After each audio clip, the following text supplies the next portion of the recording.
Hey, so glad you got here. We were totally waiting for you. Just about to listen to a story that drifts across windswept northern hills, where sheep outnumber people by a truly embarrassing margin, and every lonely path seems to promise either quiet wisdom or a goat determined to ruin someone's afternoon. Tonight's tale wanders through mist-covered ridges, forgotten stone circles, old customs, and the kind of peaceful landscapes that somehow always hide at least one secret. Don't worry, though. The worst thing likely to chase you for a while is an especially stubborn ram with opinions far larger than its horns. So before you get comfortable, take a moment to like the video and subscribe, but only if you genuinely enjoy what I do here. And while you're settling in, leave a comment telling everyone where you're listening from and what your local time is. It's always wonderful imagining listeners scattered across distant lands, gathering around this shared tale, as though everyone has found the same welcoming fire on a cool evening. Now, settle in, get comfortable, and just relax. Today's tale starts like this. There was once a man named Edric, a shepherd whose entire world fit comfortably between the rolling northern hills and the narrow river that curled around them like a silver ribbon. He was not famous. He owned nitrogen monoxide castle. Nitrogen monoxide bard had ever sung his name, mostly because there was very little excitement to rhyme with Edric. One could only compose so many verses about counting sheep before audiences started looking hopefully toward the nearest exit that suited him perfectly. Each morning began long before sunrise. The air carried the sharp scent of wet grass, pine resin, and distant rain. Dew gathered on every blade, sparkling like scattered pieces of polished glass beneath the first pale light creeping over the eastern horizon. His flock stirred before he did. Some sheep stretched lazily. Some immediately wandered in exactly the wrong direction. Others somehow managed to look confused despite having slept in the same meadow for 3 straight nights. If sheep had a special talent, IT was making simple problems unexpectedly complicated. Edric often suspected that half his work consisted of preventing perfectly healthy animals from accidentally inventing entirely new ways to become stuck between rocks. The hills themselves rose in gentle waves rather than towering mountains. Heather painted broad patches of purple across the slopes during warmer months, while hardy shrubs clung stubbornly to wind-beaten ridges. Above them circled hawks with patient eyes. Below, streams whispered endlessly through narrow valleys carved long before anyone remembered the names of kings. Edric knew every bend in those waters, every twisted oak, every patch where mushrooms appeared after autumn rain, every hollow where rabbits vanished just before sunrise. His father had taught him these paths, his grandfather before that. The hills remembered footsteps better than written records. Many evenings old villagers claimed that if someone walked quietly E-N-O-U-G-H, the land itself seemed to sigh beneath familiar boots. Perhaps they were simply growing sentimental. Perhaps northern hills truly enjoyed old company. No one argued too much about such things. Life moved according to seasons instead of clocks. Spring brought lambs wobbling across fresh grass on impossibly uncertain legs. Summer filled every valley with buzzing bees and wildflowers. Autumn smelled of smoke, apples, and damp earth. Winter covered everything, beneath white silence broken only by ravens and distant winds. Edric welcomed every season, even winter, especially winter. Cold weather discouraged unnecessary visitors. One crisp morning near the end of summer, mist settled unusually low across the valleys. IT rolled over the hills in slow waves, swallowing fences and trees until only their highest branches poked through like little islands floating in a pale sea. The sheep seemed restless, not frightened, simply unsettled. Several stopped, grazing all together. One old Away stared toward the northern ridge with unusual focus. Animals noticed things long before people admitted something was different. Edric watched quietly. Nothing moved. Only mist. Only silence. Even birds seemed reluctant to sing. He adjusted the rough wool cloak hanging from his shoulders and climbed a nearby rise for a better view. From there the world stretched endlessly. Gray hills, dark forests, thin rivers catching faint sunlight. Far beyond them, barely visible against the horizon, rose darker peaks where snow sometimes lingered. Well into spring, few villagers traveled that far north. Stories lived there. Some were true. Most grew taller every time someone repeated them. An old woman once insisted giants had used those mountains as stools while repairing stars. No one believed her. Then again, no one could explain why she always smiled knowingly afterward. Edric preferred explanations involving weather instead of giants. Weather usually required less imagination. He whistled softly. The flock gathered, almost immediately, except for one particularly determined ram who briefly considered independence before deciding grass. Near everyone else looked equally delicious. The shepherd smiled. Small victories counted. As the sun climbed higher, warmth slowly dissolved the mist. Colors returned. Heather glowed richly beneath golden light. Dragonflies skimmed across quiet pools. Larks resumed singing overhead. The ordinary rhythm of the day settled once more. Edric reached into his satchel and pulled out coarse bread, smoked cheese, and a handful of dried berries. IT was hardly a royal feast.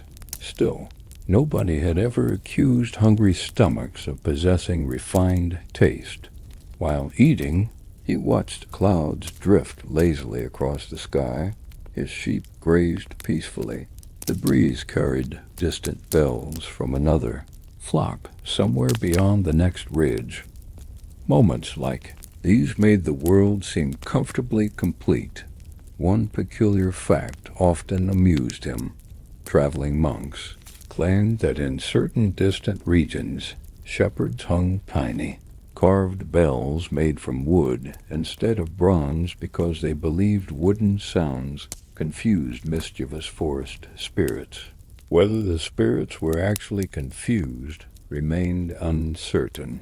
The sheep, however, apparently were not impressed. Edric doubted his own flock would cooperate with such experiments. They barely cooperated with ordinary bells. After finishing lunch, he inspected a section of old stone wall built generations earlier. Loose rocks had tumbled during recent rains. He patiently stacked each one back into place, stone after stone. Nitrogen monoxide. Hurry. Nitrogen monoxide complaints. Some work rewarded careful hands, more than quick ones. His father had always sighed walls resembled friendships. Ignore small cracks, long ENOUGH, and eventually something wandered through that should have stayed outside. That sounded wise. IT also applied surprisingly well to sheep. Afternoon sunlight stretched long shadows over the hills. A cool breeze returned. Somewhere far away, thunder murmured beyond distant mountains, though no storm yet appeared overhead. Edric glanced north again. For just a heartbeat, he thought he saw movement along the highest ridge. A lone figure, standing completely still, watching. He blinked nothing, only weathered stones. Perhaps a crooked tree. Perhaps imagination encouraged by too many old stories shared beside evening fires. He chuckled softly to himself. The human mind, left alone among lonely hills, possessed remarkable talent for inventing company. Still, the old Ewe lifted her head once more. She stared toward that same ridge, completely motionless. Even the wind seemed to hesitate. Edric rested one hand upon his shepherd's staff, not because he felt afraid, only curious. Sometimes curiosity opened remarkable doors. Sometimes it opened trouble instead. Unfortunately, they often looked exactly alike when first encountered. The shepherd gathered his flock as sunlight slowly dipped westward. The familiar path home waited below, winding between hills that had always welcomed his footsteps. He did not yet know that before another dawn arrived, someone from beyond those northern ridges would appear carrying news, capable of changing every quiet morning he believed would last forever. The hills, silent beneath the evening sky, seemed to wait, as though they had been expecting this day for a very long time. The evening settled gently over the northern hills as Edric guided the flock toward the small village nestled beside the river. The sheep knew the route almost as well as he did, though they occasionally pretended otherwise for reasons known only to themselves. One young Ewe wandered toward a blackberry bush. Another decided that standing perfectly still in the middle of the path was an excellent life decision. Edric sighed with the patient expression that only shepherds, parents, and people trying to untangle fishing nets ever truly mastered. "You'll all be the end of me someday," he muttered, the sheep, displaying their usual talent for ignoring useful advice, continued chewing. By the time the first stars appeared, the flock had safely entered its enclosure. The village was little more than a cluster of timber cottages, with roofs of thatch darkened by years of rain and smoke. Vegetable gardens surrounded nearly every home, while chickens wandered freely with the confidence of creatures who believed every road belonged exclusively to them. A goose blocked Edric's path. It stared directly at him. Edric stared back. The goose refused to move. He finally walked around It. The goose somehow looked victorious. Few creatures possessed the confidence of a goose. They behaved as though every kingdom had secretly appointed them guardians of absolutely everything. Edric suspected they would challenge dragons if given the opportunity. Smoke drifted lazily from stone chimneys as families prepared their evening meals. The familiar scents of barley stew, roasted onions, fresh bread, and herbs floated through the cool air. Children laughed somewhere beyond the central well. An old carpenter sanded a wooden wheel outside his workshop, humming quietly to himself. Everything looked exactly as It always had, comfortingly ordinary. Yet Edric found himself glancing toward the northern hills more often than usual. That strange stillness from earlier lingered in his thoughts, not like fear, more like a tune half remembered. As he reached his modest cottage, he noticed old Brenna sitting outside her doorway, spinning wool beneath the fading light. Brenna had lived longer than nearly anyone else in the village.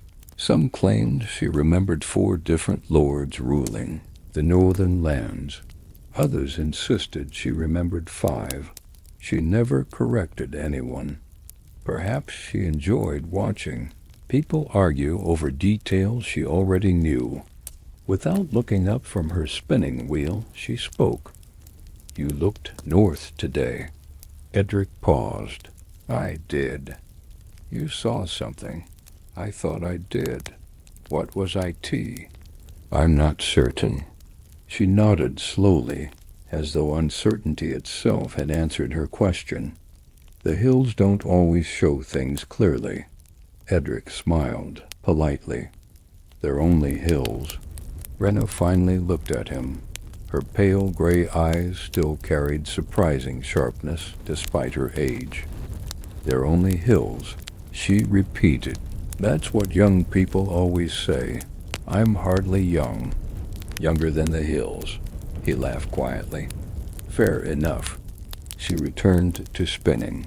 "The north has been quiet." "I thought quiet was good." "IT usually is." She stopped turning the spindle. "But sometimes quiet comes before people start talking." Edric waited for more. None came. Old Brenna had perfected the art of ending conversations by simply deciding they were finished. IT was impossible to argue with. Someone who calmly resumed spinning wool as though the world itself could wait. Edric wished her a peaceful evening and stepped inside. His cottage contained little beyond the necessities: a sturdy table, a narrow bed, a stone hearth, shelves holding wooden bowls, carefully mended tools, bundles of dried herbs, and a handful of books inherited from his father. His father had been unusual for a shepherd. He could read, not quickly, not elegantly, but well enough to treasure every page. He often claimed that books were conversations with people who had died centuries earlier. "They're surprisingly opinionated," he used to joke. Edric smiled at the memory. He lit a small oil lamp. Its warm glow softened the shadows stretching across the room. Outside, the wind gently brushed against the walls, carrying distant sounds of crickets and flowing water. Peace, simple, reliable, so IT seemed. Long after darkness settled over the valley, a dog barked somewhere beyond the village. Another answered. Then silence returned. Edric slept deeply, until someone pounded on his door. 3 heavy knocks, not frantic, deliberate. He opened his eyes. The room remained dark except for fading embers glowing within the hearth. Another knock echoed through the cottage. He reached for the small lantern beside his bed before walking toward the entrance. Outside stood a stranger. The man wore a heavy travel cloak, coated with dust and dried mud. His boots had clearly crossed many difficult miles. One sleeve had been roughly stitched where torn fabric suggested an older injury. A leather satchel rested across his shoulder. His beard had grown unevenly, and exhaustion lined every corner of his face. He looked like someone who had spent far too many nights sleeping beneath open skies. "I seek the shepherd called Edric. You've found him." The traveler studied him carefully before letting out a slow breath. "Good. You've walked a long way." "I have." "You should come inside." The stranger hesitated, then nodded gratefully. Edric poured water into a wooden cup, while the traveler warmed his hands near the fire. For several moments neither spoke. Sometimes silence gave tired people permission to become human again. Finally the traveler drank deeply. "My thanks. What brings you here?" The man's eyes drifted toward the window. "The north." Edric's smile faded. "The north is a large place." "Not large enough." Those words settled heavily between them. "What is your name?" Edric asked. "Oswin." "And why have you come looking for me?" Oswin reached slowly into his satchel. For a brief moment, Edric instinctively tightened, his grip on his shepherd's staff leaning beside the hearth. Instead of a weapon, Oswin withdrew a folded piece of worn cloth. He carefully unfolded IT across the table. Inside lay a small carved token made from pale ash wood. Its surface bore the image of a shepherd's crook surrounded by 3 simple circles. Edric's expression changed. "I know this carving. I hoped you would. IT belonged to my grandfather." Oswin nodded. "He gave one to every member of his family before he stopped, before he disappeared." Edric looked up sharply. "My grandfather died, so you were told." The room seemed suddenly much quieter. The fire cracked softly. Outside, wind whispered beneath the eaves. "My father buried an empty cloak," Edric sighed slowly. "There was nitrogen monoxide body." "That is true." "He vanished during winter." "Also true." Edric frowned. "Then why are you here after all these years?" Oswin rested both hands upon the table. "Because I met an old man 3 weeks ago." Edric remained motionless. "He lived alone near the northern passes." "Nitrogen monoxide." "He carried the same carving." "Nitrogen monoxide." "He spoke your father's name." Edric shook his head. "Impossible." "I thought so as well." "He has been gone for more than 20 years. Oswin looked almost saddened. "The old man told me something before I left." Edric swallowed. "What?" he said. Oswin carefully repeated the words exactly as he had heard them. "Tell the shepherd of the northern hills that the stones are waking again." The room fell silent. Edric stared at the wooden token resting upon the table. He had heard that sentence once before, not from his grandfather, from his father, many years ago, on a winter night when the wind howled outside and the fire burned low. His father had spoken those exact words before quickly changing the subject, refusing to explain what they meant. When Edric questioned him the following morning, his father claimed he had merely been repeating an old saying. Nothing more. Nothing worth remembering. Yet he had remembered. Every single word. Oswin watched him carefully. "I believe the old man expected you to understand." "I don't. Perhaps not yet." Edric reached toward the carved token. Its edges had become smooth with age. His grandfather's hands had once held IT, his father's as well. Now IT rested beneath his own fingertips. A family memory carved into wood. Outside, somewhere beyond the sleeping village, the northern wind carried a low, distant sound across the hills. IT might have been thunder. It might have been nothing at all. Yet for reasons he could not explain, Edric suddenly found himself remembering the lonely figure he thought he had seen standing upon the ridge earlier that day. And for the first time in many years, he began to wonder whether the old stories whispered around winter. Fires had been stories at all. Edric did not sleep again that night. Oswin tried. The traveler stretched out beside the hearth, wrapped in his mud-stained cloak, and sank almost instantly into the heavy sleep of someone whose bones had filed formal complaints against the rest of him. Edric sat at the table, turning the little AC wood token between his fingers. The carved shepherd's crook seemed simple enough. 3 circles around IT, nothing threatening, nothing grand. And yet the longer he stared, the more it troubled him. Objects carried weight beyond their size sometimes.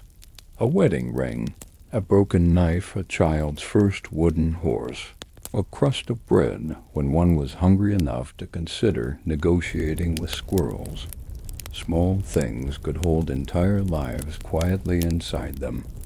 Near dawn, the rooster began shouting as though personally offended by the existence of morning.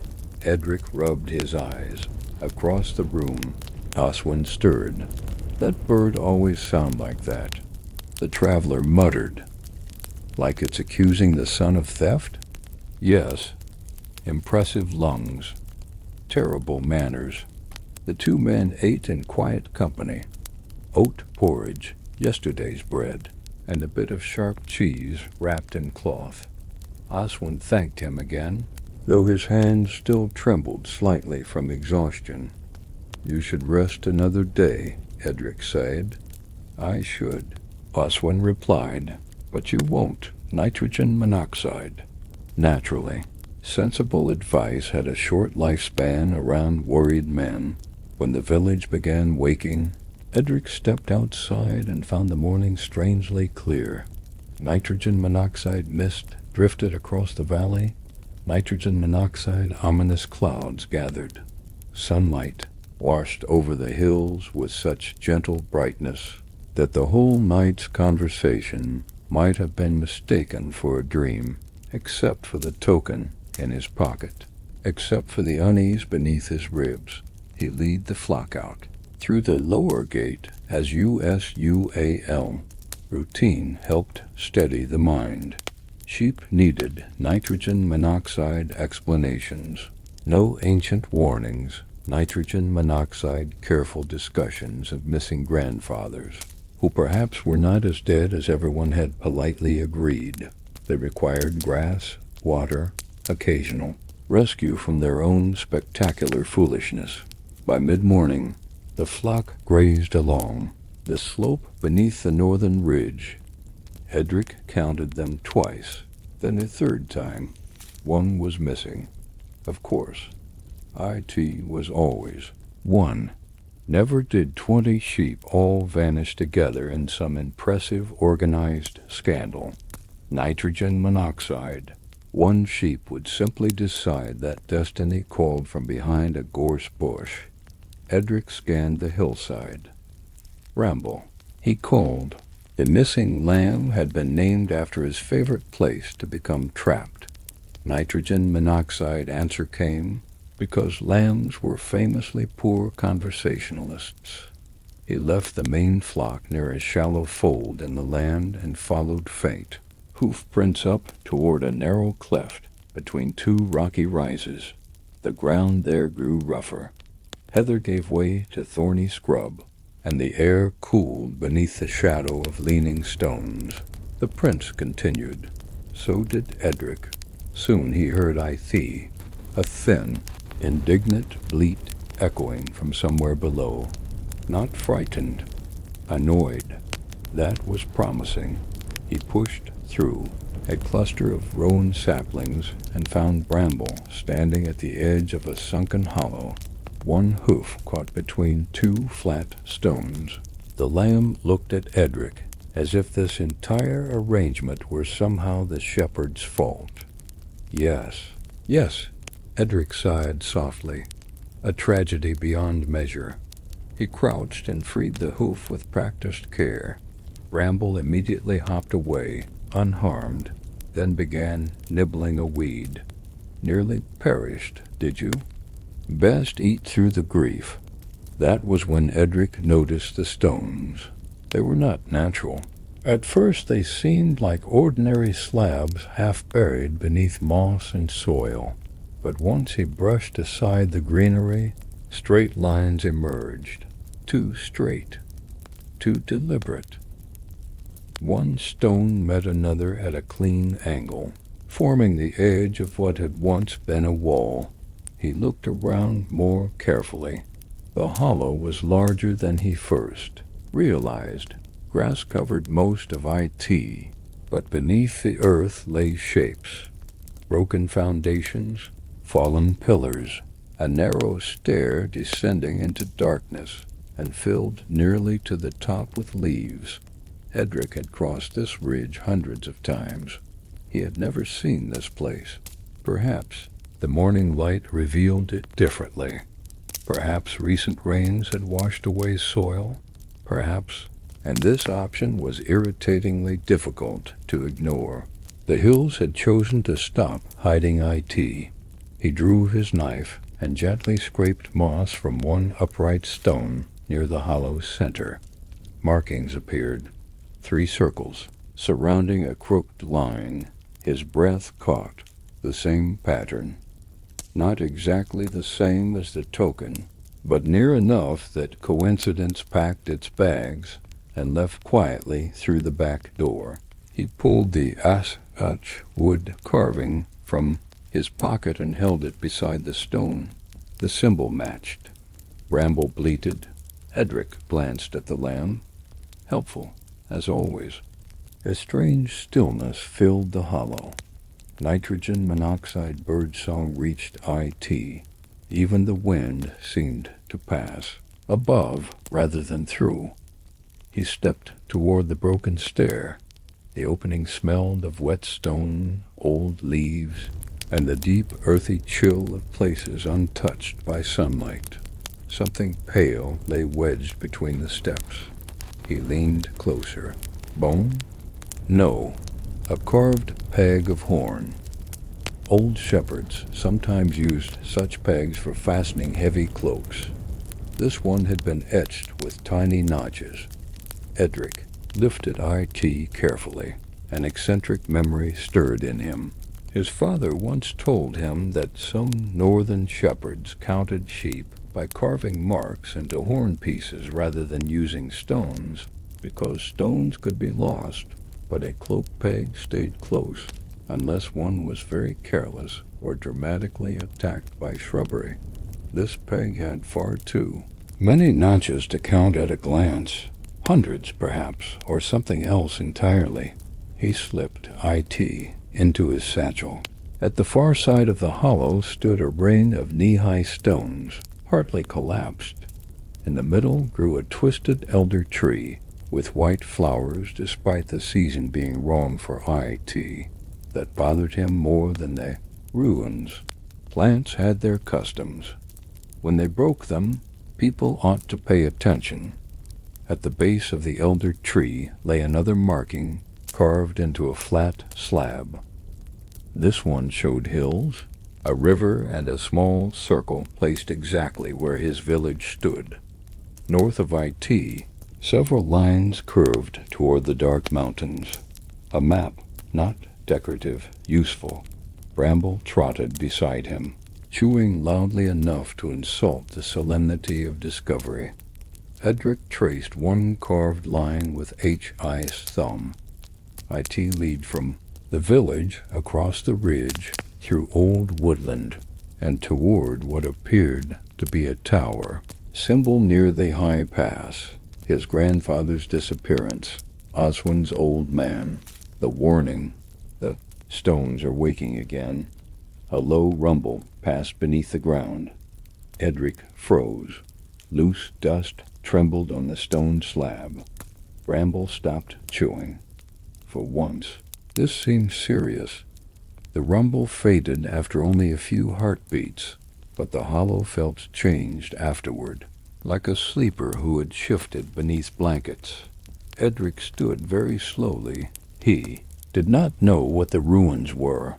He did not know who had carved the markings, but he knew one thing with sharp certainty. His quiet life had brushed against something older than village memory, and IT had recognized him. He gathered Bramble, hurried back toward the flock, and did not look over his shoulder until he reached open sunlight. The ruins remained hidden in the hollow, silent, waiting. By the time Edric returned to the village, the sun had begun leaning westward, pouring honey-colored light across the river and cottage roofs. The flock entered its enclosure with unusual obedience. That alone should have alarmed everyone. Sheep behaving sensibly was the sort of miracle that deserved investigation. Oswin waited near Edric's cottage, speaking quietly with old Brenna. When Edric approached, both turned toward him at once. "You found something," Brenna said. IT was not a question. Edric disliked how often old people did that. They simply looked at you, collected your secrets from your face, and left you feeling like a poorly locked cupboard. A ruin, he sighed. Oswin straightened. Where? Beneath the northern ridge, hidden in a hollow. Brenna's fingers tightened around her spindle. And markings? Edric pulled the ashwood token from his pocket, then the horn peg from his satchel. Oswin stepped closer. Brenna did not. She stared at the peg as though IT had crawled from a grave. That belonged to a watcher, she whispered. A watcher of what? Edric asked. The old boundary. Oswin looked sharply at her. You know of IT? I know stories. That is not the same thing. Nitrogen monoxide, she sighed. IT is often safer. Before Edric could press further, a shout rose from the far side of the village. Then another. People gathered near the well, voices overlapping in confusion. Edric, Oswin, and Brenna hurried toward them. At the center stood a boy named Tomlin, breathless and pale, holding a bucket sloshing with muddy water. It came up black. He sighed. His mother placed a hand on his shoulder. The well water, she explained. IT was clear this morning. Several villagers peered into the bucket. The water was not truly black, but dark with fine silt, as if something deep underground had been disturbed. A farmer muttered a prayer. The carpenter frowned. The goose from the previous evening waddled importantly through the gathering, as if finally promoted to village council. Edric looked into the bucket and felt the memory of that low rumble. Beneath the ruins. When did this happen? He asked. Just after noon, Tomlin said. Just after Edric had stood in the hollow. Of course. Trouble adored timing. By dusk, more oddities appeared. A line of bees clustered on the church door, despite nitrogen monoxide hive nearby. 3 cows refused to enter their shed, choosing instead to stand in a row facing north. A millstone cracked clean down the middle without being touched. Most unsettling of all, the old stone marker at the village edge had shifted.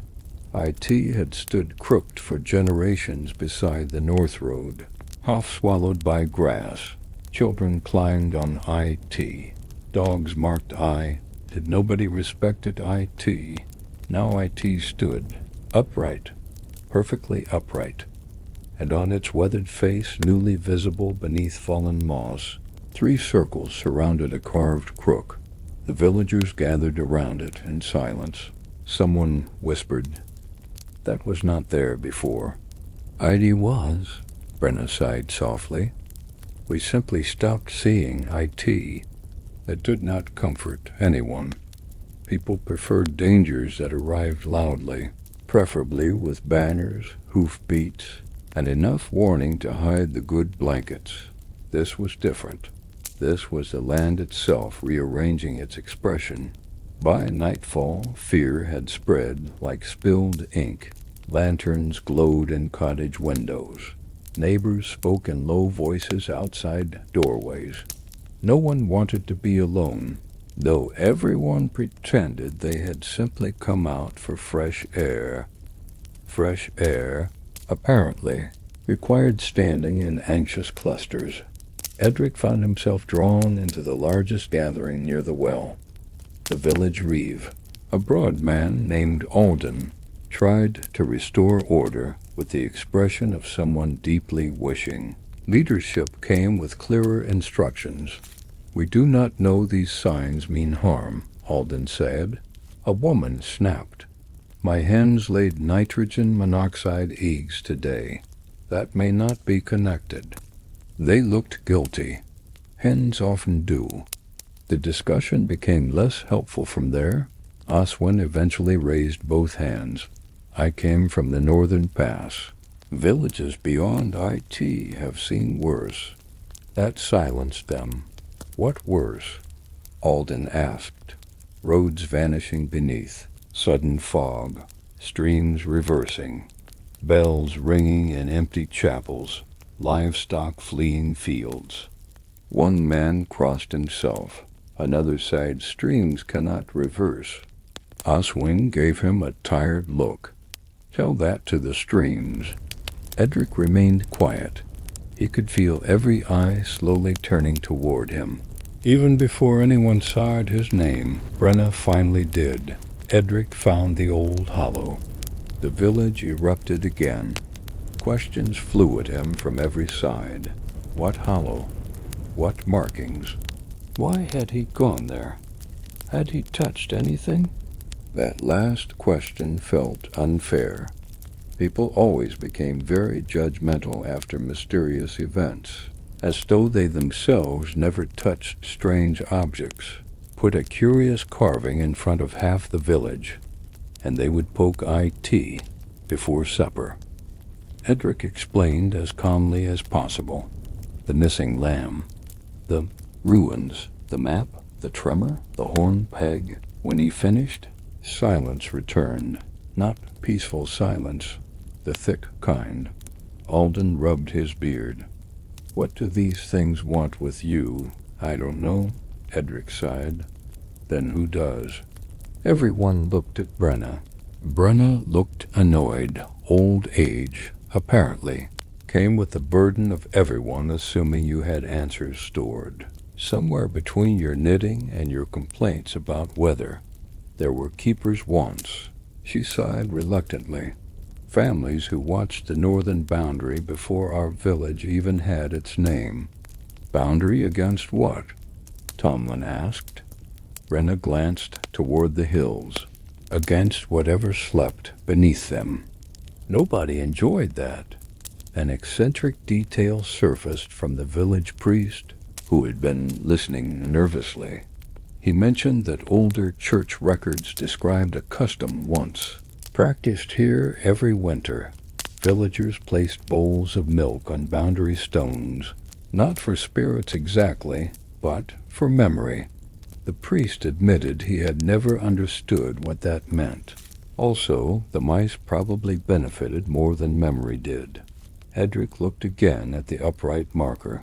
The symbol seemed clearer by lantern light. His family symbol, or something older that his family had carried. Alden turned toward him. You are the shepherd of these hills. That is a job, not a prophecy.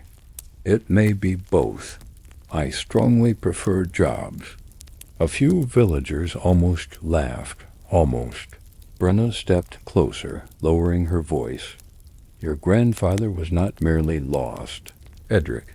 He was taken into an old duty. Your father refused IT, and perhaps he had reasons, but the signs have returned. Edric thought of his father, practical and kind, always avoiding certain questions. What am I meant to do? Find what woke, Brenna said. Oh, or find who woke IT. Oswin nodded. The map in the ruins points north, toward the old pass. Edric stared at him. Naturally, the answer was not repair the wall, guard the flock, or enjoy an early breakfast. IT was walked toward ominous mountains, because ancient stones had become restless. Wonderful. The village waited. Fear had made him important, which was one of fear's rudest habits. Edric looked toward the dark outline of the northern hills. They had been his home all his life. Quiet slopes, familiar paths, trusted winds. Now they seemed to hold their breath. At last he sighed. At dawn, I will return to the hollow. After that, I go north. No one cheered. No one needed to. The decision settled over them like a cloak, heavy, necessary, and beneath the stars, the old boundary stone gave one faint sound, soft as a bell heard underwater. Dawn came pale and cold, as though the sun itself had considered rising, looked at the northern hills, and decided not to overcommit. Edric packed quietly. bread wrapped in cloth, hard, cheese, dried apples, a knife, flint, a coil of rope, his father's old cloak, the Asa wood token, the horn peg, and, after some hesitation, a small wooden whistle used for calling sheep across long distances. He had nitrogen monoxide reason to bring it. Then again, he had nitrogen monoxide good reason to leave it behind. Life often turned on objects that looked useless until the exact moment they became embarrassingly important. Outside, the village waited in hushed morning light. Not everyone. Some people clearly preferred supporting him from behind firmly closed shutters, which was understandable. Courage before breakfast had always seemed unreasonable. Oswin stood ready near the north road, his satchel repaired and his walking staff in hand. Brenna waited beside him, wrapped in a dark shawl. Alden the Reeve carried a bundle of supplies from several households. "Take these," he sighed. "Food, salve, spare wool, and a little salt. Thank you. There's also a charm from Marta." Edric glanced at the bundle. "What sort of charm?" "A chicken bone tied with red thread." "Comforting," she insisted. "I'm sure the darkness beneath the hills will be deeply unsettled." Alden almost smiled.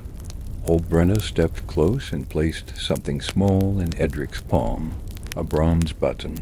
Its surface had been worn smooth except for a faint ring of tiny dots around the edge.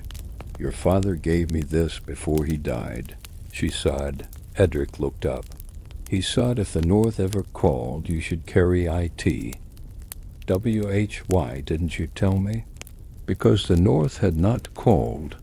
That was, unfortunately, difficult to argue with.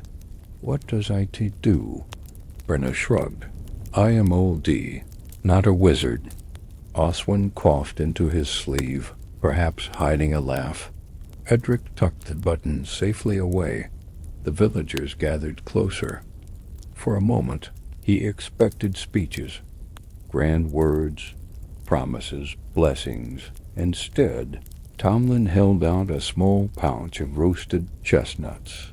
"For the road," the boy sighed. That touched Edric more than speeches would have. "Thank you. Thank you." The goose watched from beside the well, offering nitrogen monoxide gift and nitrogen monoxide encouragement whatsoever. Typical nobility. Edric and Oswin set out, just as sunlight touched the ridge. Behind them, the village slowly shrank into smoke, rooftops, and quiet faces. Ahead, the northern hills opened in long green folds beneath a sky streaked with silver clouds. The first part of the journey followed paths Edric knew well. Sheep tracks, hunter trails, thin lines across slopes, where generations of boots had pressed the grass flat. He moved easily there. Oswin did not. The traveler was hardened. By distance, yes, but hill paths had their own humor.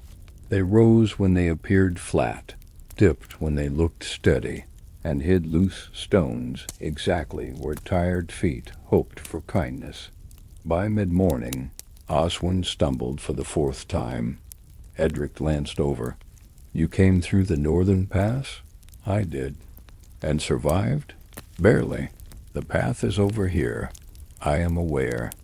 "You are walking beside IT. I prefer independence." "You prefer brambles." Oswin pulled a thorn from his sleeve.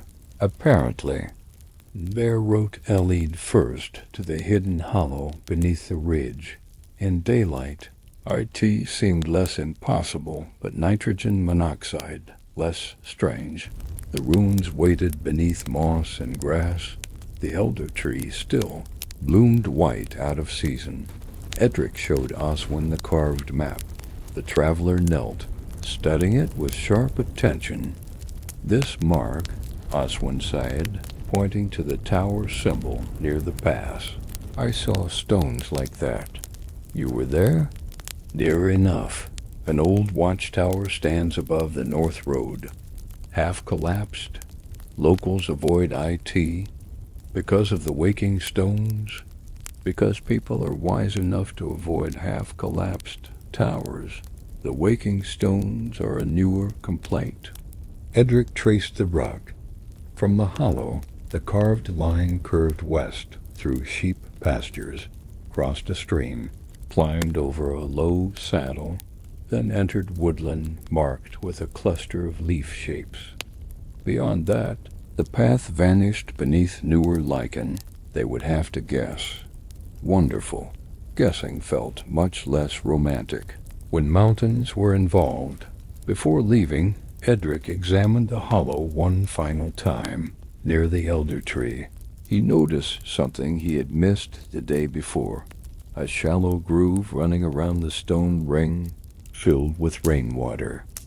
Floating in it were tiny white petals. The flowers had fallen from the elder, but instead of drifting randomly, they had gathered in 3 circles. Oswin leaned closer. That is not normal, I had noticed. Could be wind. There's nitrogen monoxide wind. Then perhaps very organized petals. Edric gave him a look. They climbed from the hollow and followed the ancient rot word. For hours, they crossed open hills where grasses bent beneath steady breezes. Skylarks rose around them. Bees worked late heather blossoms. Far below, the village river flashed occasionally between slopes before curving away behind dark stands of pine. By noon, the land grew lonelier. Fences disappeared. So did cultivated fields. The hills became broader, rougher, less concerned with human convenience. Here, old marker stones stood at long intervals, most leaning under lichen and weather. Some bore faint carvings. Others looked blank until Edric touched them, and then shadows seemed to reveal circles, lines, and crook-shaped marks almost too worn to see. One eccentric thing Oswin mentioned as they walked was that northern travelers sometimes carried dried fish scales sewn into their hems, believing the shimmer confused malicious eyes at dusk. Did IT work? Edric asked. No idea, but it made them smell terrible. So perhaps nitrogen monoxide 1 followed them willingly. Late afternoon found them beside a narrow stream tumbling down between dark rocks. They refilled their skins and rested beneath a hawthorn tree. Edric ate bread and dried apple while looking back south. The village was gone from sight. For the first time, he felt the true shape of his choice. He had left everything familiar. Not forever, perhaps, but enough. The hills behind him held his flock, his cottage, his father's books, the path to the river, every ordinary morning he had ever trusted. Ahead lay woodland, mountains, an old watchtower, and a warning spoken by a grandfather who should have been dead. Oswin seemed to sense the heaviness in him. You could turn back nitrogen monoxide. You say that quickly. If I say IT slowly, I might think too much. That is fair. They crossed the stream at sunset. Beyond IT, the first trees of the old woodland stood close together, their branches woven dark against the fading sky. The carved map had shown this forest as a simple cluster of leaves. Maps were liars that way. A little leaf mark could hide miles of roots, mud, darkness, and regrettable decisions. Edric paused at the tree line. The air beyond smelled of damp bark, mushrooms, and something colder beneath. Oswin shifted his pack. Do we enter tonight? Edric looked at the darkening wood. Nitrogen monoxide. We camp here. Good. Not because I'm afraid. Of course. Because walking into ancient woods after sunset is foolish. Exactly. and because I am afraid, also reasonable. They made a small fire where stones sheltered the flame from wind. The trees stood silent nearby. As night settled, Edric heard far behind them, or perhaps far ahead, one soft bell-like note beneath the earth. The journey had truly begun.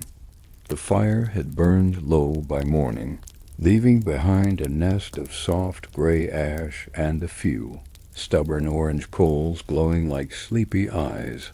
Edric woke with his cloak pulled up to his chin, and his boots still damp from the stream crossing. A pale mist hung between the trees ahead, silvering every branch and twig until the woodland looked less like a forest and more like a very patient ghost pretending to be shrubbery. Oswin was already awake. He sat on a stone, sharpening his knife with slow, careful strokes. "You sleep lightly," Edric sighed. "I sleep badly. That sounds less useful. IT has kept me alive, so has sleeping well." Oswin considered that. Perhaps we should combine methods. They breakfasted on cold bread, cheese, and the last of Tomlin's roasted chestnuts. The chestnuts had gone slightly chewy overnight, but road food was judged by kinder standards. Anything that did not actively bite back counted as generous. Before they entered the wood, Edric looked once more toward the open hills behind them. The sky there was clear. The village was hidden far beyond the folds of land. Somewhere sheep were, probably finding new and ambitious ways to inconvenience Alden. He hoped someone remembered Bramble liked slipping through the lower fence when bored. Then he turned north. The forest swallowed sound almost immediately. Outside, the hills had been full of wind and birdsong. Inside, everything softened. Their footsteps sank into layers of old leaves, water dripped somewhere unseen. Branches creaked overhead with the slow dignity of elderly nobles deciding whether to complain about the weather. The trees were ancient oaks, pines, ash, and rowan, their trunks thick with moss. Ferns crowded the path. Mushrooms grew in pale shelves along fallen logs. Some were red as spilled wine, some white as bone, some purple, which seemed unnecessary. Edric had once heard from a peddler that certain northern monks used crushed purple mushrooms to dye ink for copying holy books. Apparently, the ink smelled so strongly of damp boots that scribes worked beside open windows, even in winter. A noble sacrifice for literacy. Surely. They walked for several hours without speaking much. The old path appeared and vanished beneath roots. At times Edric saw faint signs. A cut-notch in bark long healed around its wound, a half-buried marker stone, 3 circles scratched into a fallen branch that could not possibly have held the mark for long. At midday they found a small clearing, and in the clearing stood a hut. IT leaned. That was the first thing anyone would notice. The roof leaned one way, the chimney leaned another. The door seemed undecided. A goat stood on the roof chewing, something with profound satisfaction. Edric stopped. Oswin blinked. "Is the goat meant to be there?" Oswin asked. The goat stared down at them. "It looks confident," Edric sighed. "That does not answer the question." The hut door opened. An old man emerged carrying a clay cup and wearing a patched robe tied with a rope. His beard stuck out in uneven gray tufts, and his hair seemed to have negotiated separately with every direction of the wind. He looked at them, then at the goat. "Matilda," he sighed, "that roof is not supper." The goat continued chewing. The old man sighed. "She knows. She simply rejects authority." Edric lowered his staff slightly. "Are you the hermit of this wood?" "I am a hermit," the man sighed. "Whether I am the hermit depends on how many others are hiding properly." Oswin stepped forward. "We seek the old northern road." "Terrible road." "We know." "Then why seek IT?" Edric answered, "The stones are waking."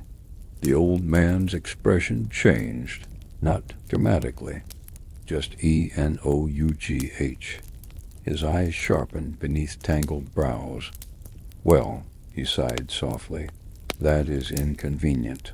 He waved them inside. The hut smelled of smoke, dried herbs, goat, and something sweet simmering in a blackened pot. Bundles of plants hung from rafters. Wooden charms dangled beside bird bones, shells, and little clay discs covered with symbols. Books and scrolls were stacked everywhere in dangerous towers. A chicken sat in a basket near the hearth. Edric looked at IT. The chicken looked back with academic seriousness. "That is Prior Egbert," the hermit sighed. "He disapproves of guests." "Prior?" Oswin asked. "He once lived with monks, learned judgment." "Did he learn anything useful?" The chicken blinked. "Mostly judgment." The hermit introduced himself as Wulfric, though he admitted he had used several names over the years, because people asking too many questions were less annoying when confused. He served them cups of warm honeyed water with crushed mint and a flavor Edric could not identify. "Is this safe?" Oswin asked. "Probably. That is not comforting." Comfort is rarely honest. Edric drank anyway. IT tasted earthy, bright, and surprisingly good. Wulfric sat cross-legged on a stool that looked too small for him. "Show me what you carry." Edric placed the A. Wood token, horn peg, and bronze button on the table. The hermit examined each without touching them at first. At the horn peg, he hummed. At the button, he frowned. At the token, he sighed. "Your family should have stayed away from sheep," Wulfric said. Edric raised an eyebrow. That advice arrived several generations late. Most good advice does. What do they mean? Wulfric picked up the horn peg. This counted watches, not sheep. Each notch marked a season served at the boundary. "There are hundreds." "Yes." "So one man served hundreds of seasons?" "No. Many hands carried IT, passed from watcher to watcher." Oswin leaned close. "And the token?" "A summons mark. Not royal. Older.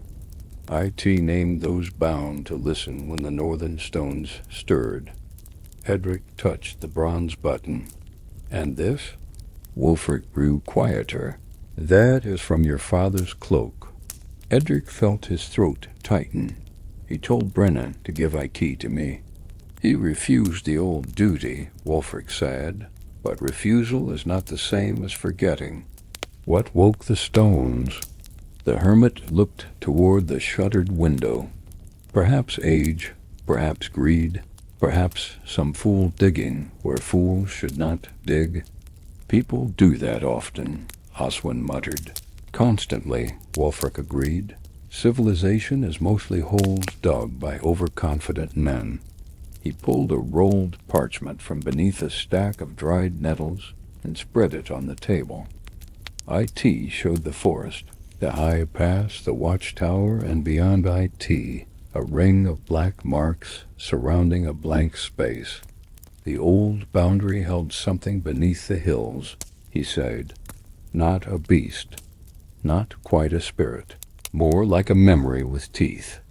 Edric stared. "I dislike every part of that sentence." "Wise. What must I do?" "Reach the watchtower. Find the last bell chamber.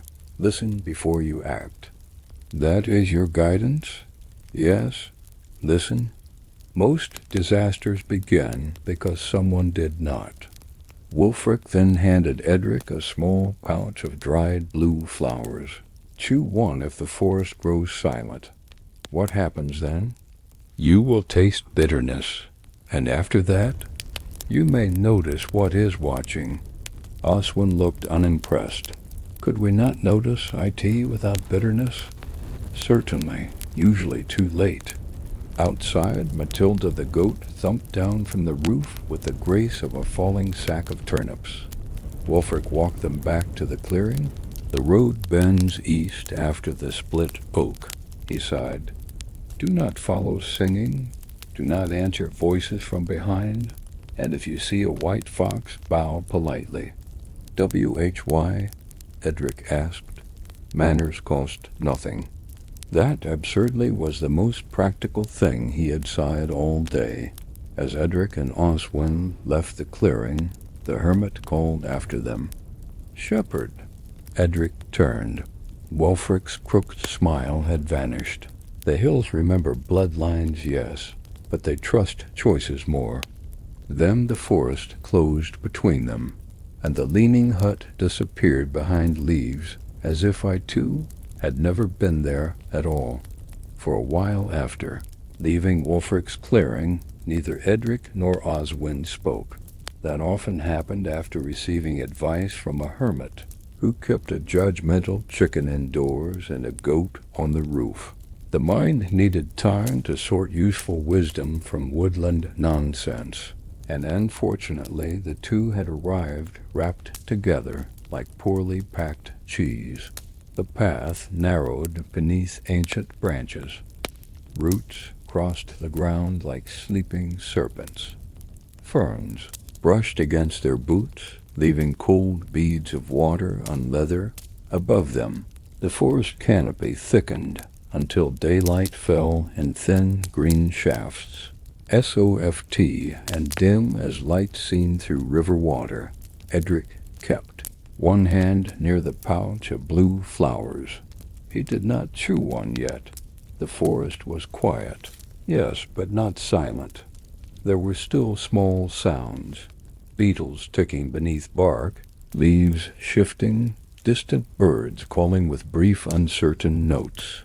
Oswin walked just behind him, watching the shadows. Do you think the hermit was mad? Oswin asked. Probably. Do you think he was right? Also probably. Troubling combination. Very.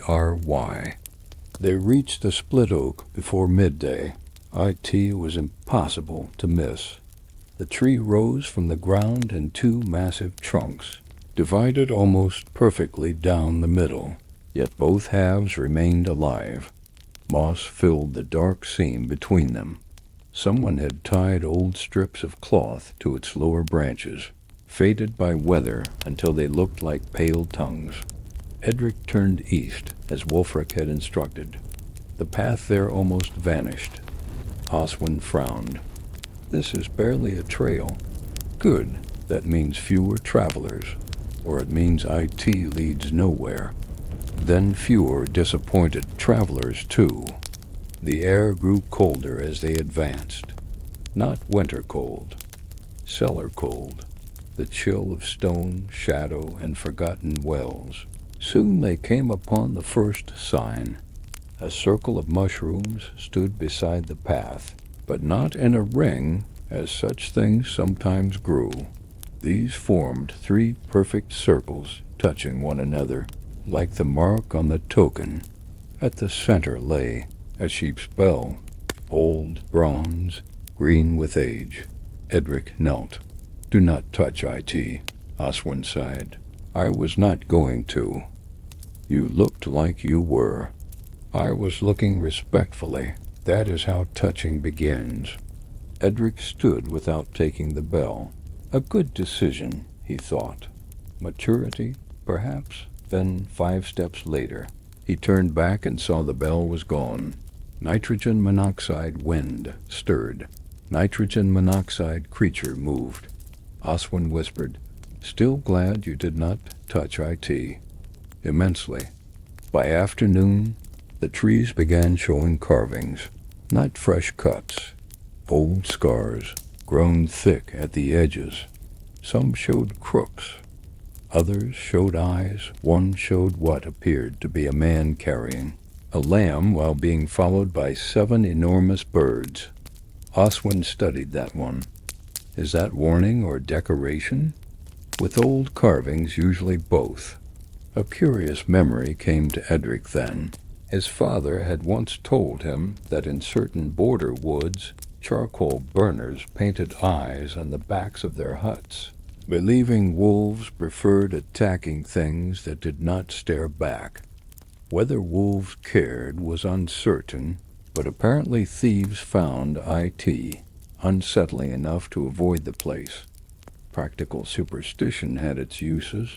They stopped near a fallen log to drink. That was when singing began. Soft, far behind them, a woman's voice, gentle and clear, humming a tune Edric knew. His mother's lullaby. He had not heard it since childhood. His whole body tightened. Oswin looked at him but sighed nothing. The song floated between the trees, delicate as smoke. It seemed to come from the path they had already walked. Edric's chest ached with sudden longing. He could see, with painful brightness, his mother sitting near the hearth, mending wool by firelight, her voice low, her hands quick, her smile tired but warm. He took one step backward. Oswin caught his sleeve. Do not follow singing.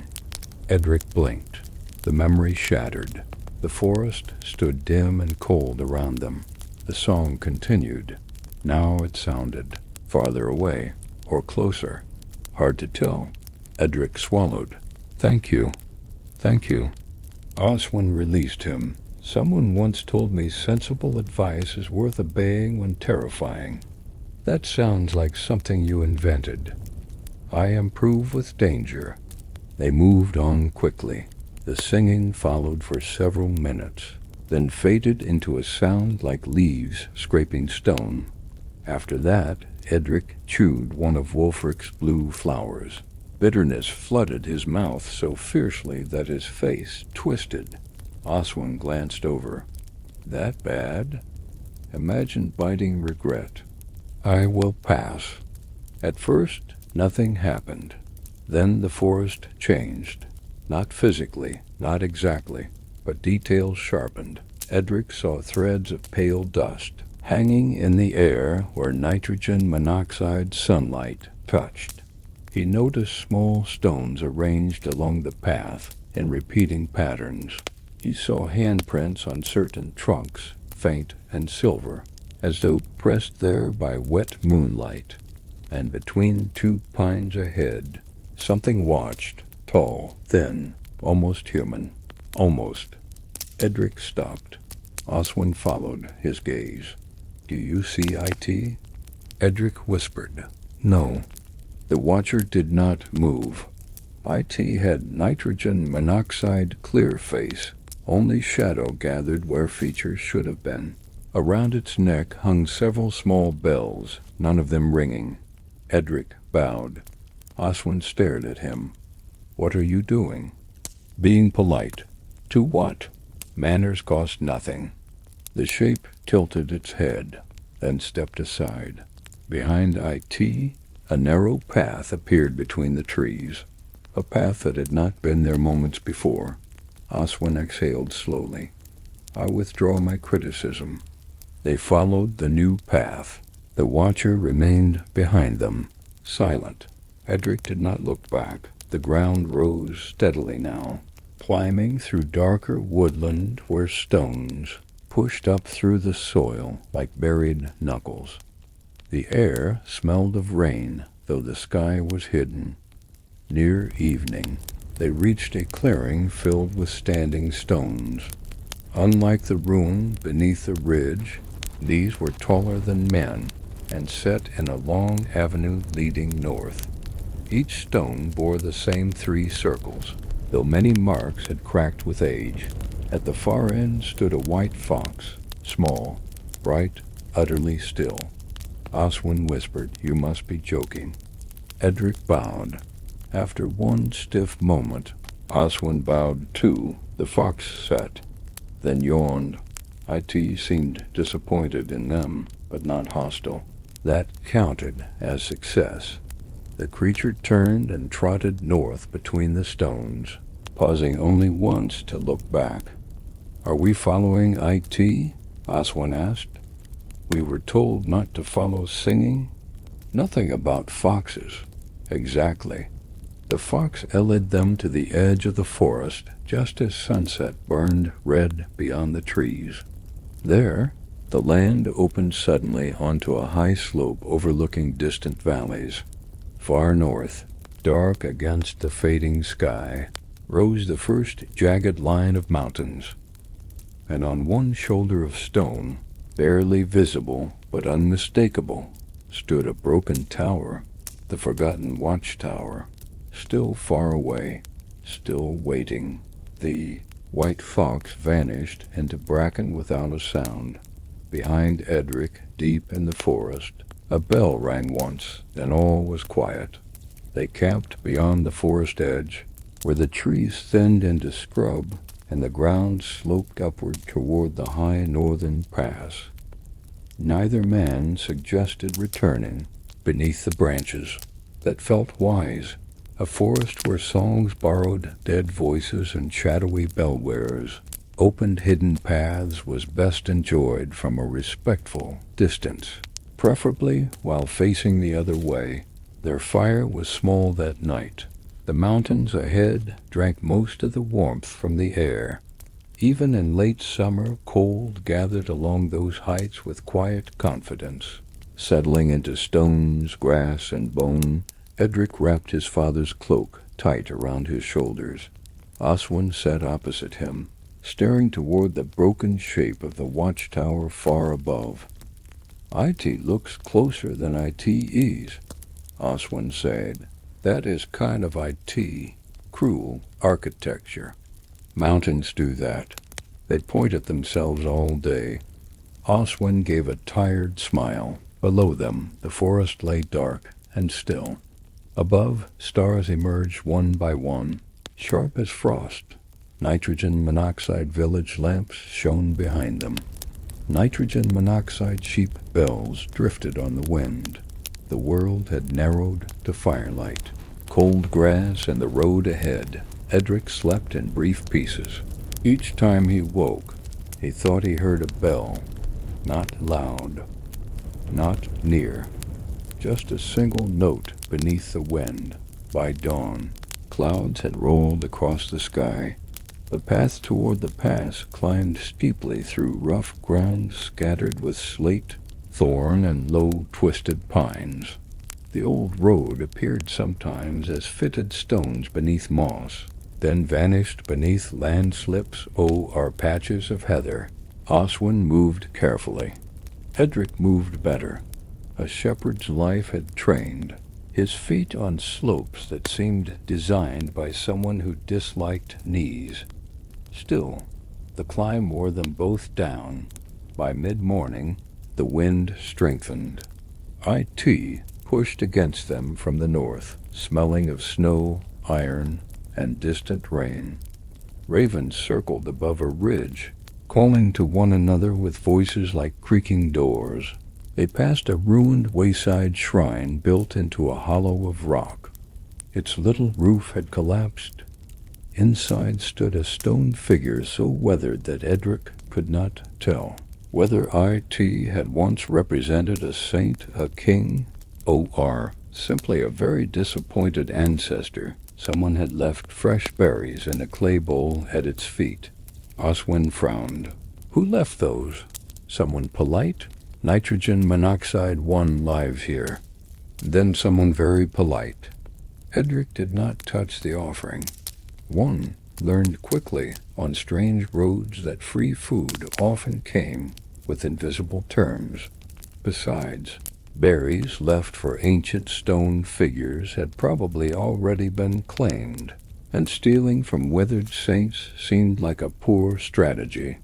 An eccentric thought came to him from childhood.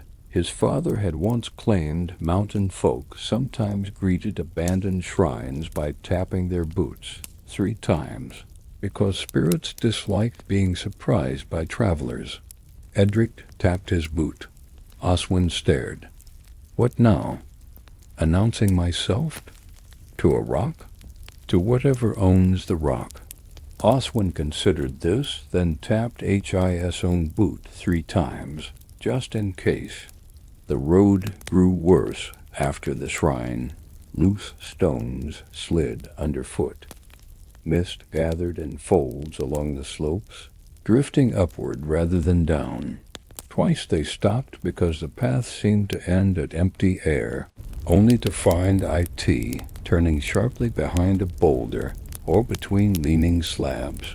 At noon, they reached a narrow ledge overlooking a deep ravine. Water roared far below, hidden beneath mist. A bridge crossed the gap.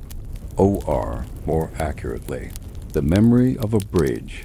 2 ancient stone arches remained at either side, but between them stretched only a line of wooden planks lashed with rope. Some planks looked new. Others looked old enough to have opinions about King's nitrogen monoxide. One remembered. Edric leaned over slightly.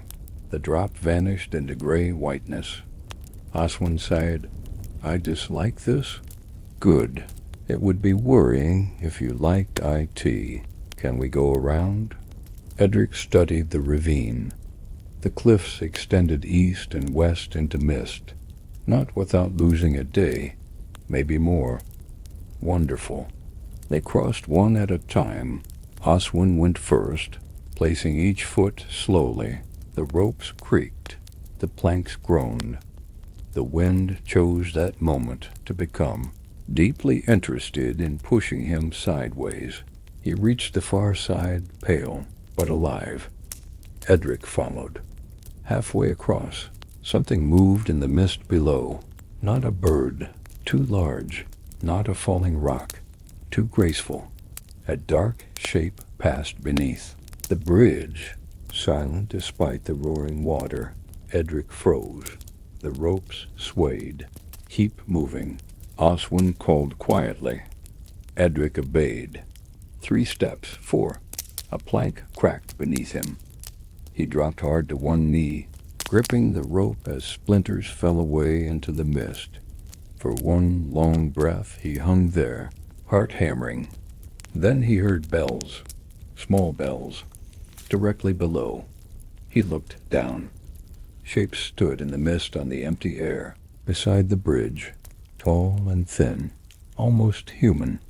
Their silent faces turned upward. Bells hung around their necks, unmoving in the wind, yet the sound came from them all the same. Edric thought of Wulfric's words, "Listen before you act." So he listened. The bells rang in nitrogen monoxide melody. He knew, still. Beneath the notes, he sensed a warning, not words, more like pressure in the chest. Do not run. Do not strike. Do not fear the path. Easy. Advice from creatures not currently kneeling on a broken bridge. Edric breathed slowly. Then he rose with care and continued. When he reached the far side, Oswin grabbed his arm and pulled him onto solid stone. Both men sat there for several moments. Neither spoke. Finally, Oswin said, "Were there things under the bridge?" "Yes." "Did they have bells?" "Yes." "Good. I was hoping I had only gone briefly insane." Shared insanity is more companionable. They rested only long enough for their hands to stop shaking. The path climbed again, now cutting through a field of broken stones. As afternoon dimmed beneath thick cloud, Edric noticed movement above them along a ridge. Figures, human this time, 3 of them, cloaked, watching. When Oswin looked up, the figures vanished behind the rocks. Bandits? Edric asked. Perhaps friends? Friends usually wave unless SHY. Armed, shy people are still trouble. They continued more cautiously. Soon stones began rolling down the slope ahead, small at first, then larger. One struck. The path where Edric's foot had been moments earlier. Oswin drew his knife. Edric gripped. His staff. A voice called from above. Turn back. Hill Shepherd. Edric looked up but saw only mist and stone. Oswin muttered, "You are becoming famous. I hate IT." The voice came again. "The pass is closed. By whose order?" Oswin shouted. No answer. Another stone clattered down. Edric scanned the slope. Strength would not help here. They could not climb blindly into an ambush. But wit, perhaps. He pulled the wooden sheep whistle from his pouch. Oswin stared. "Now? Trust me." Edric blew 3 sharp notes. The sound pierced the mist, high and clear. For a heartbeat, nothing happened. Then, from somewhere above, came bleating, a lot of bleating. A hidden flock, startled by the whistle, burst from behind the rocks where the watchers had been crouched. Sheep spilled across the ridge in a woolly panic, bumping into men, tangling cloaks, knocking one figure flat. Someone cursed without elegance. Edric smiled. Never underestimate livestock. They were chaos wearing fleece. "Run," he said. They ran uphill while the watchers struggled with offended sheep.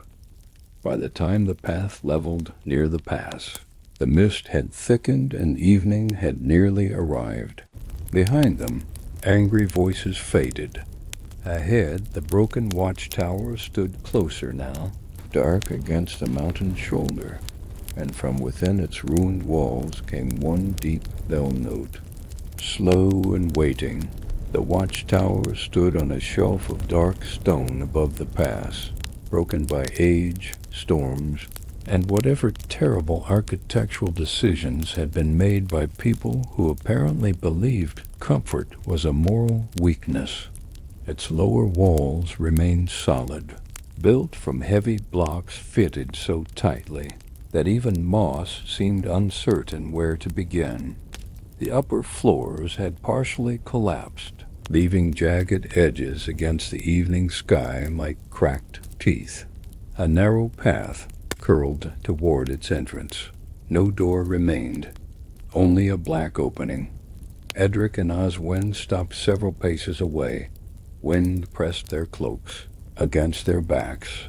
Far below, mist filled the pass, hiding the road they had climbed. Somewhere behind them, the watchers and their deeply inconvenienced sheep were hopefully still negotiating dignity.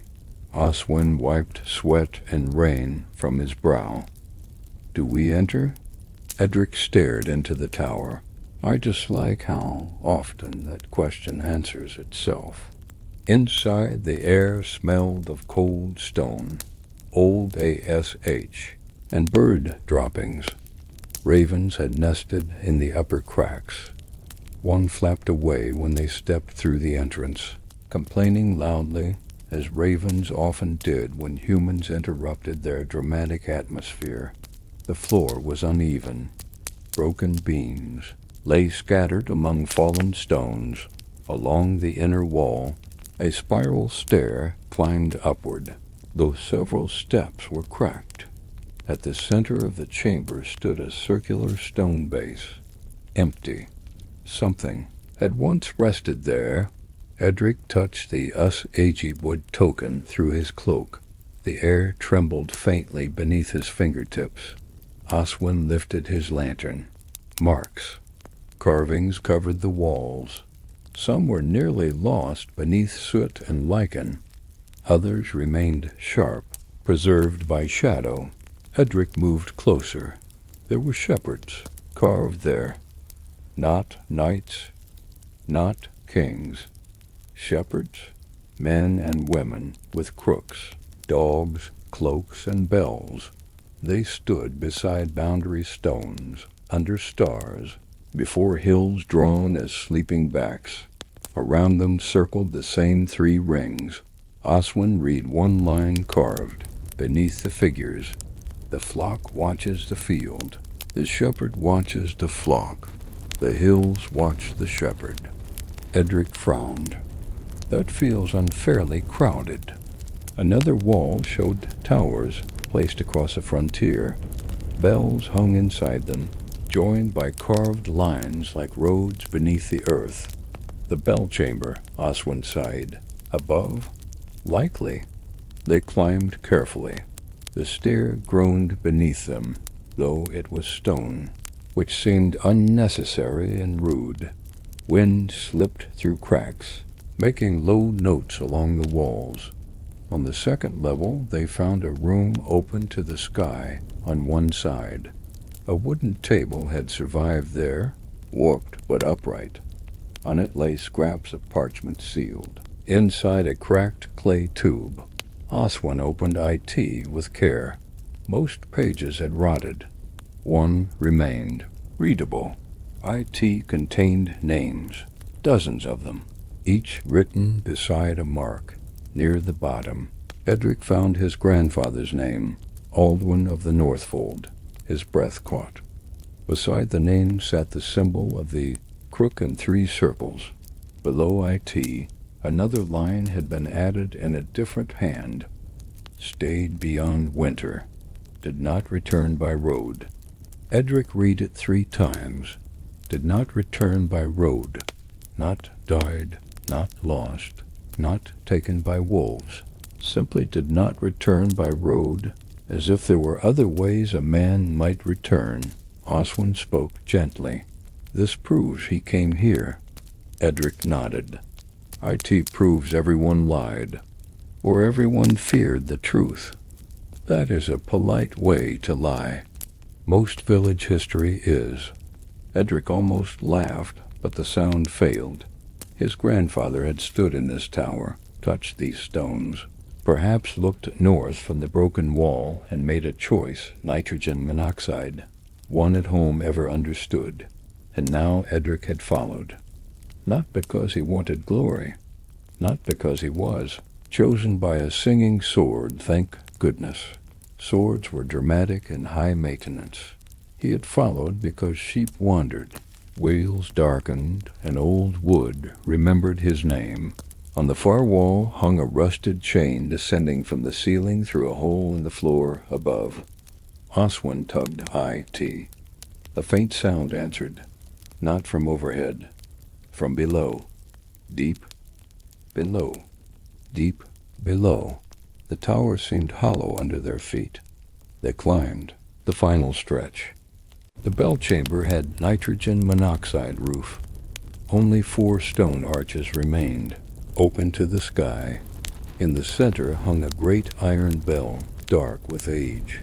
Its surface bore nitrogen monoxide. Holy image, nitrogen monoxide, noble crest. Only the 3 circles around a shepherd's crook.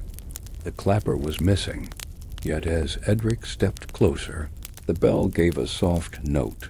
IT rang without being struck. The sound passed through him like cold water. He saw, not with his eyes exactly, a chain of hills beneath snow. Fires burning in watchtowers, shepherds walking by moonlight, flocks gathered at boundary stones, men and women pressing palms to carved rock, while something vast shifted below the earth. Then the vision faded. Edric gripped the bell frame to steady himself. Oswin stared. What did you see? Too much. That was when a voice spoke from the stair behind them. You should not have come. Both men turned. 3 cloaked figures entered the chamber, the watchers from the pass, now close enough to see. One was a tall woman with a scar across her cheek. Another, a heavy-set man carrying a short spear. The third was younger, nervous, and still had bits of sheep wool stuck to his cloak. Edric noticed. So did Oswin. The young man noticed. Edric noticing and looked deeply unhappy. The scarred woman pointed a knife toward the bell. Step away. Oswin lifted his own blade. Who are you? Those trying to keep fools from waking what should sleep. Edric held up one hand. The stones are already waking, because your blood came near them. That struck harder than he expected. My blood? Your line carries the old listening vow. I made nitrogen monoxide vow. Blood often remembers what mouths refuse. Edric truly disliked ancient systems of responsibility. At least ordinary taxes had the decency to be written down. The woman continued. The bell answers you. That means the boundary is thinning. Then help you strengthen I. She laughed bitterly. Strengthen IT? With what? Songs? Carvings? Sheep whistles? The whistle worked well enough earlier, Oswin sighed. The young cloaked man muttered. IT really did. The woman shot him a look. He wisely became fascinated by the floor. She turned back to Edric. For 3 generations, families like yours abandoned the towers. The old rites failed. We guard what remains by keeping people away. And how is that working? Her jaw tightened. Outside, thunder rolled across the mountains. The bell rang again, longer this time. Dust fell from the arches. Below the tower, deep beneath stone, something answered. Not a roar, not a voice, a pressure, a remembering. The scarred woman went pale. Oswin whispered, What was that? Edric looked at the bell, the thing beneath the hills. A crack split across the chamber floor. Everyone stepped back. From the crack rose cold air carrying the scent of earth after rain, old iron, and distant lambing sheds. That last part made nitrogen monoxide sense. Ancient mysteries rarely cared about sensible scent arrangements. The bell rang a 3rd time. Edric suddenly understood one small thing. The tower was not built to warn people outside. IT was built to listen downward. He stepped toward the bell. The woman grabbed his sleeve. Do not. Wulfric's words returned. Listen before you act. I am not going to strike IT. Edric sighed. He placed his palm against the iron. The bell was warm. Images came again, this time clearer. A line of shepherds standing not against monsters, but beside flocks, the animals grazing over old buried places. Their movement, bells, and seasonal paths weaving patterns across the hills. The boundary had never been a wall. It had been care, repeated, daily, humble, unnoticed. The towers remembered. The pattern when people forgot. Edric opened his eyes. My grandfather did not vanish fighting, he sighed softly. He stayed to tend the northern boundary. The scarred woman lowered her knife and died there. Maybe. The bell's warmth deepened beneath his hand. Or maybe he is still tending IT. Outside, beyond the broken arches, the storm clouds parted just enough to reveal the northern mountains. And somewhere far beyond the pass, another tower bell answered. The answer from the distant tower changed the air inside the bell chamber. Nitrogen monoxide. One moved for several breaths. Even the storm seemed to pause, as though the mountains themselves had leaned closer to hear what might happen next. The scarred woman lowered her knife fully, but did not put IT away. Reasonable, perhaps. Trust, like bread, was best not handed out while still half-baked. What is your name? Edric asked. She studied him. Ma-E-R, and yours? He asked the heavy-set man. Call. The younger one glanced at the others before answering. Perring. Oswin looked at the wool still clinging to Perring's sleeve. Your sheep handling needs work. Perring flushed. They came from nowhere. They came from sheep. That is not helpful. It is accurate. Mira cut through them with a sharp look. You heard the northern bell, she sighed to Edric. That means the old chain still lives. Then we follow IT, nitrogen monoxide. Edric blinked. No? Nitrogen monoxide. You go home. The bell above them gave a faint, displeased hum. Edric almost smiled. Even the bell disagrees.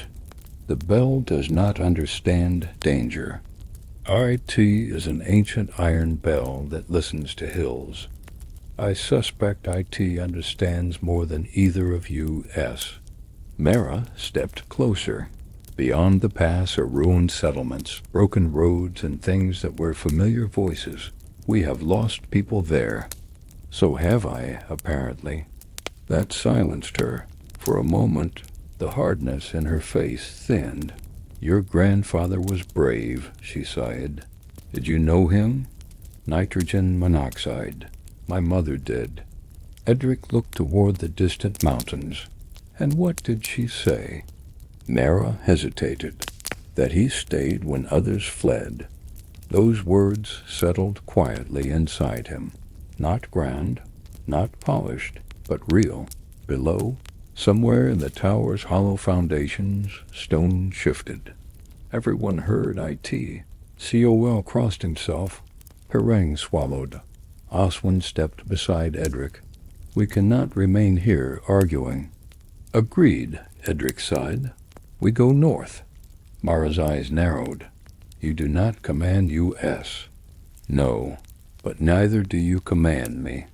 That sounded more confident than he felt, which was a fine old tradition among frightened men. Then Perring spoke. What if he is right? Mara turned. Perring immediately looked as if he regretted discovering opinions. I mean, he continued carefully, we kept people away, but the wells still darkened, the stones still rose, the bells still rang. Maybe guarding empty paths is not enough anymore. Call grunted. The boy has a point. He has fear, Mara sighed. Y-E, Sa, Call replied. Fear sometimes points well. Another rumble passed through the tower. Dust slid from the walls. The crack across the floor widened by a finger's width. Mara looked down, then at Edric. You truly believe the boundary was kept by shepherds? I believe it was kept by tending, walking, listening, returning season after season. Call snorted. So the ancient defense of the North was chores. Edric nodded. Important chores. That is somehow worse. Oswin sheathed his knife. Most of survival is chores. Firewood, clean water, mending boots. Heroes hate to admit IT because it ruins the cloak flapping. A reluctant smile touched Perring's mouth. Mara did not smile, but she did put away her knife. Then prove IT, she said. How? The tower has a lower chamber. We never enter IT. Why not? Because those who enter hear what they most want to hear. Edric glanced at Oswin. The forest already tried that. The lower chamber is worse. Of course IT is. Mara ellied them down. The stair into the foundations was hidden behind fallen stones on the ground floor. Call and Oswin cleared them together, while Perring held the lantern and looked deeply committed to standing as far from the opening as possible. Cold air breathed upward. The smell reminded Edric of the ruined hollow, but stronger. Wet stone, iron, old roots, and faintly, impossibly, sheep's wool warmed by sun. They descended one by one. The lower chamber was round and low-ceilinged.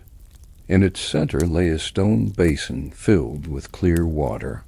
Around the walls, carved shepherds stood in a circle, each holding a bell instead of a crook. The water reflected nitrogen monoxide lantern light. Instead, it showed the village, Edric's village, the cottages, the river, the sheepfold. Then his own cottage door opening. His father stepped out. Edric stopped, breathing. It was not a memory. His father looked older than when Edric had last seen him, but alive enough to break the heart cleanly. "Edric," the image said. Oswin whispered, "Do not answer." The figure smiled gently. "My son." Edric's hands trembled. Every part of him leaned toward the basin. There were so many things he had never asked, so many silences left unopened. The image held out a hand. "Come home. Leave this burden. You were never meant for IT." That was the cruelest possible kindness. Edric closed his eyes. His father had protected him from this duty, perhaps out of love, perhaps out of fear, perhaps both, as most human choices were mixed like stew and impossible to separate after simmering. He opened his eyes again. "You are not him." The image softened. "I sound like him." "Yes, I know what he knew. Maybe. I love what he loved." Edric's throat tightened.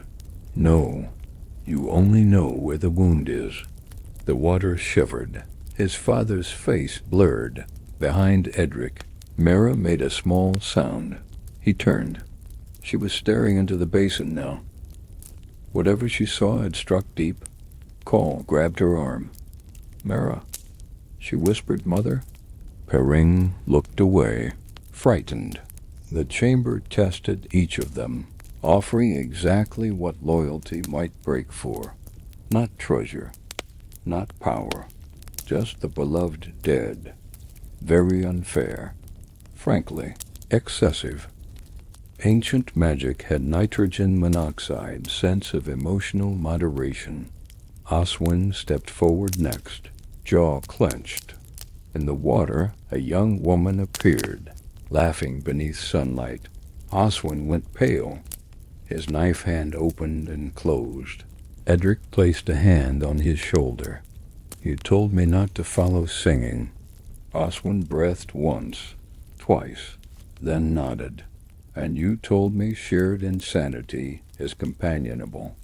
Still true. Oswin looked at the basin. "Forgive me," he sighed softly. The image faded. Perrin. Poor Perrin saw nothing at first. Then sheep appeared in the water. Dozens of them. All calm, all staring. He frowned.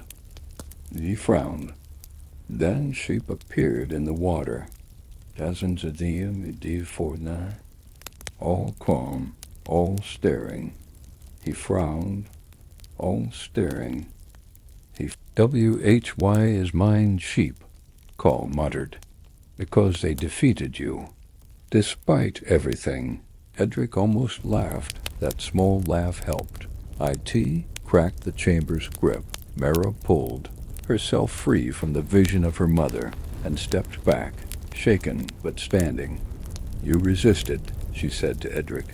"So did you." "Barely. Barely counts." The basin water cleared. At its bottom, something glowed.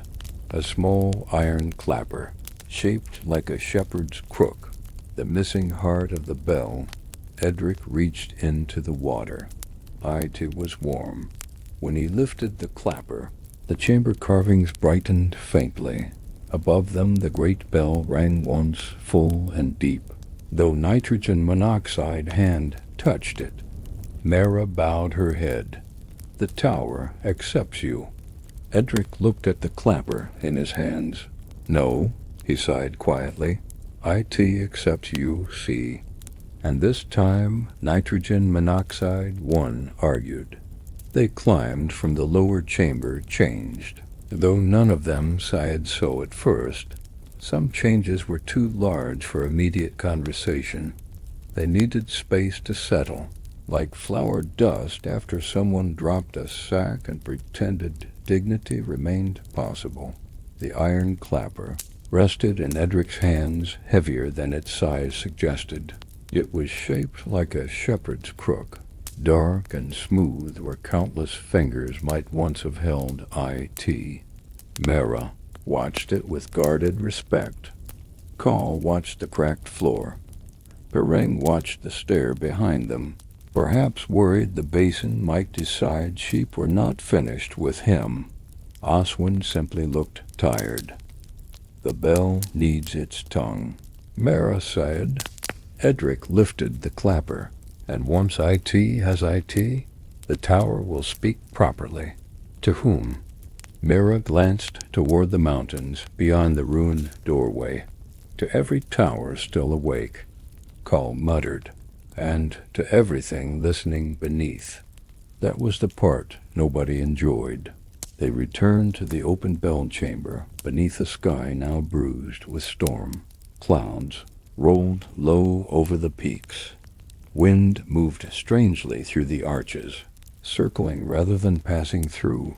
The great bell hung silent, waiting. Edric stepped.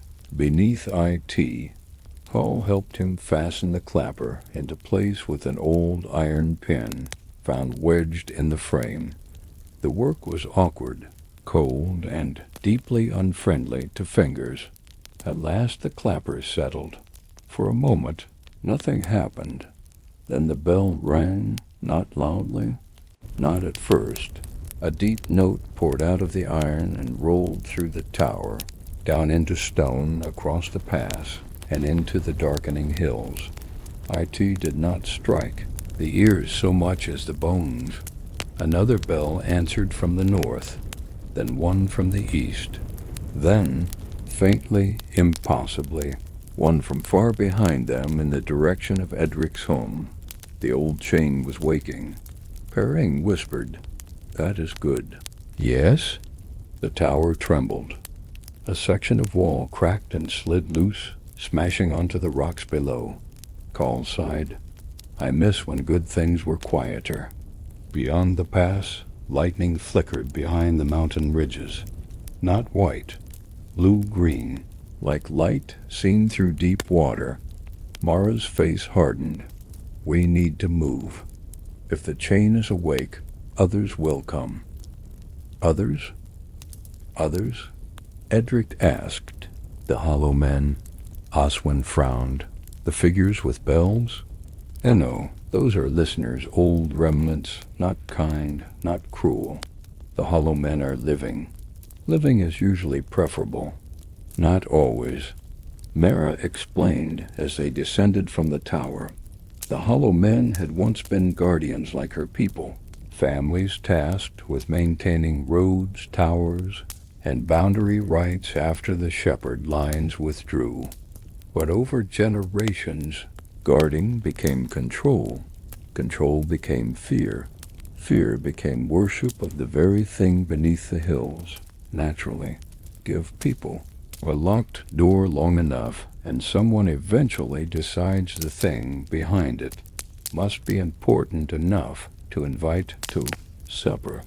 They believe the boundary should fail, Mara said. They think the old memory beneath the hills will restore what was lost. What was lost? Edric asked. Power. Names. Lands. Dead kin. Whatever grief promises when it wears a crown. Oswin looked grim. Grief lies well. Yes, Mara sighed. They left the tower as rain began. Not heavy rain. Thin, needling rain that slipped beneath hoods and collars with remarkable enthusiasm. The path north wound along the mountainside, following old marker stones that now pulsed faintly when Edric passed. Each pulse answered the token at his chest. Each answer felt like a question. By dusk, they reached a sheltered hollow beneath leaning pines. Mara insisted they camp without fire. Pereng looked devastated. No fire. Nitrogen monoxide smoke, she said. nitrogen monoxide warmth either. Correct. Perrin wrapped himself in his cloak with the tragic dignity of a man betrayed by weather. They ate cold food in silence, while storm clouds gathered thicker overhead. Then from the pass behind them came horns, low, harsh. 3 blasts. Mara stood immediately. They found the tower. Col gripped his spear. How many? Another horn answered. Then another. Mara's jaw tightened. Too many. Edric looked north. The path continued into darkness toward the next valley. Somewhere ahead lay answers, somewhere behind. Armed men climbed through rain. The storm was nitrogen monoxide, longer coming. IT had arrived. They moved before full might, guided by Mara through goat paths and narrow shelves where one careless step could make a person briefly famous among ravens. Lightning flashed again beyond the peaks. For one instant, Edric saw shapes moving far below, torches winding along the road like fiery worms. Many torches. Perrin saw them too. Oh, he sighed softly, that is deeply unpleasant. They hurried. Rain slicked the stones, wind shoved at their backs, Oswin slipped once, and Edric caught him by the cloak. Careful, Edric said.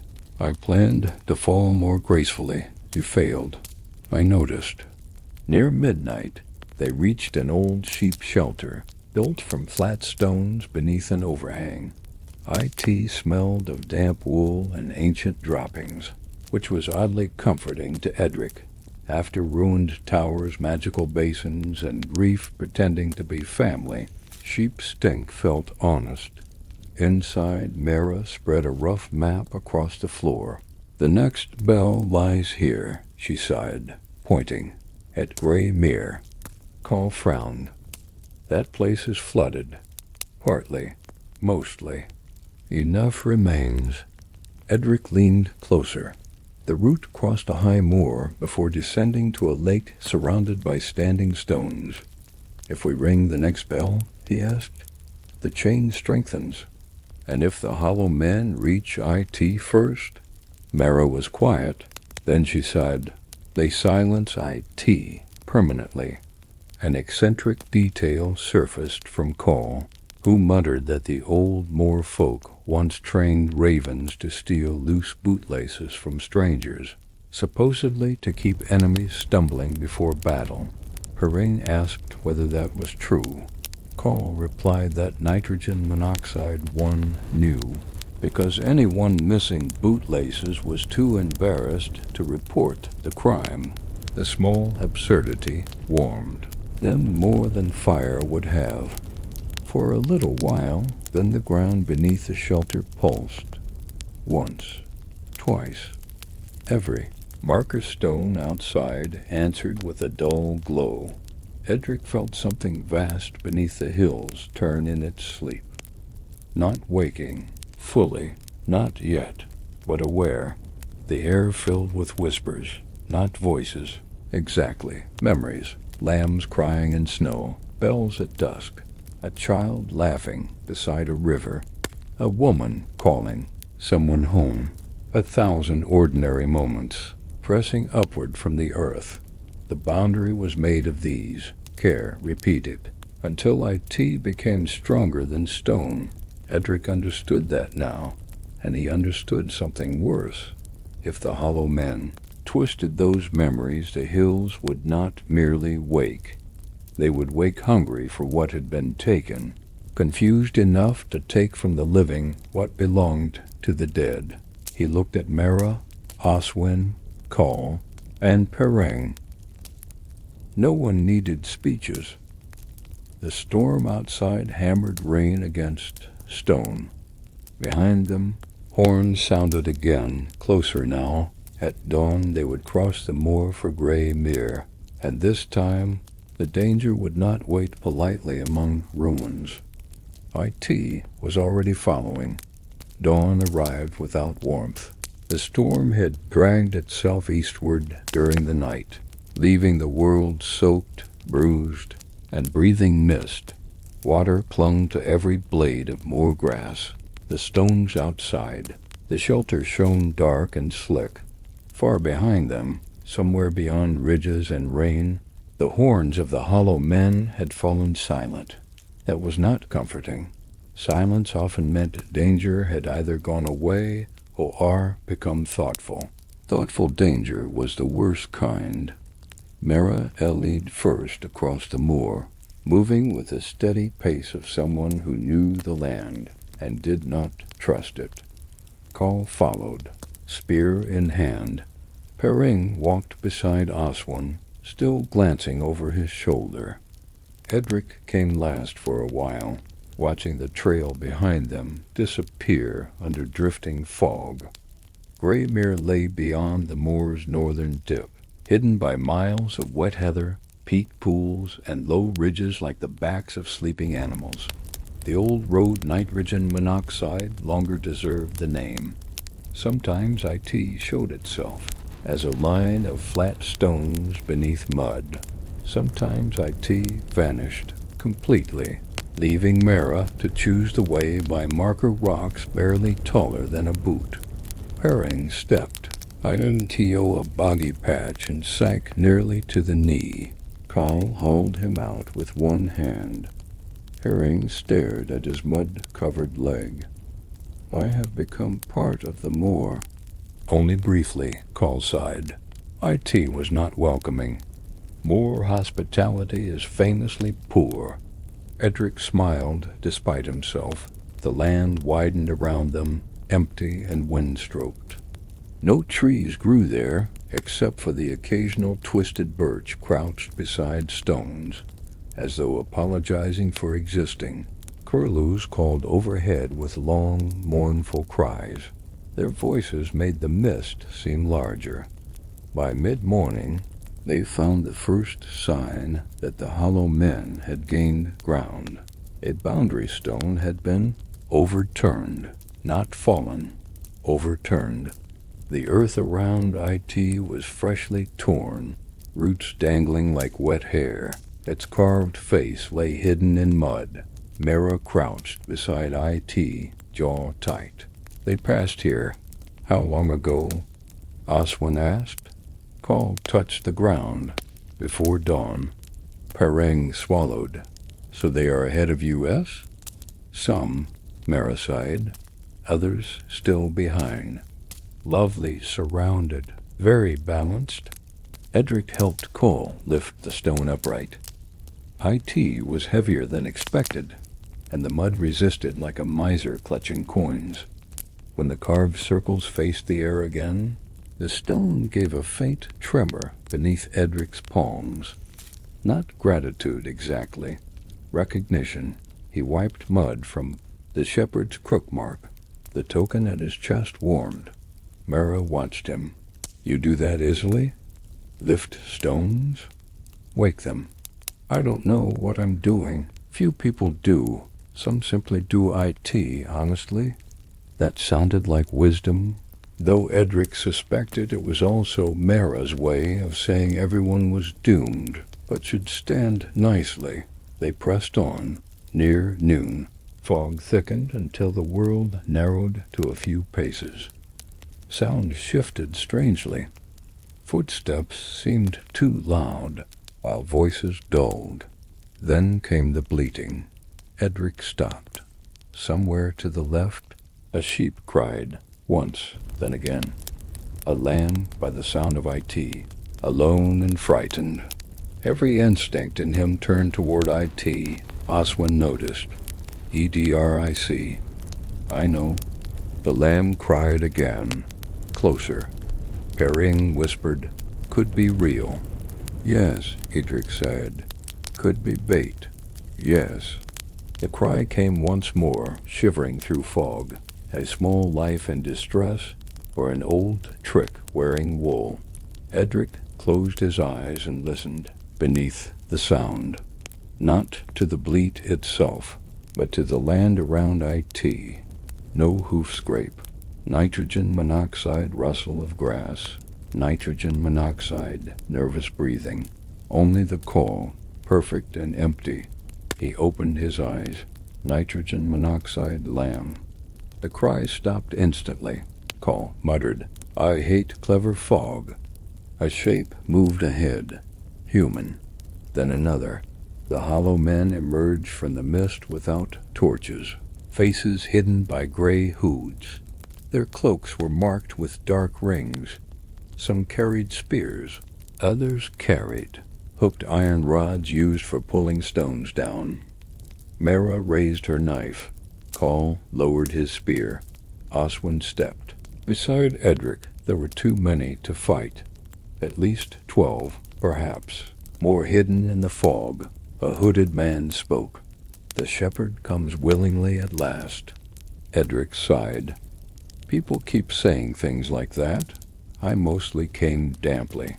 No one laughed except Perring very quietly, and probably by accident. The hooded man pushed back his cowl. His face was narrow, pale, and calm, in a way that did not feel peaceful at all. "I am Soren. Congratulations." Mara hissed, "Edric." Soren smiled faintly. "You carry the listening blood. You will open Grey Mare for you, Hess. Nitrogen monoxide. You do not yet know what ID offers. I saw the basin. The basin offers shadows. Grey Mare offers return." Edric felt the cold behind those words. Return. The promise all grief wanted to believe. "My dead should rest," he said. Soren's eyes hardened. Easy words from one who has not lost Enoughh. There it was. Pain sharpened into doctrine.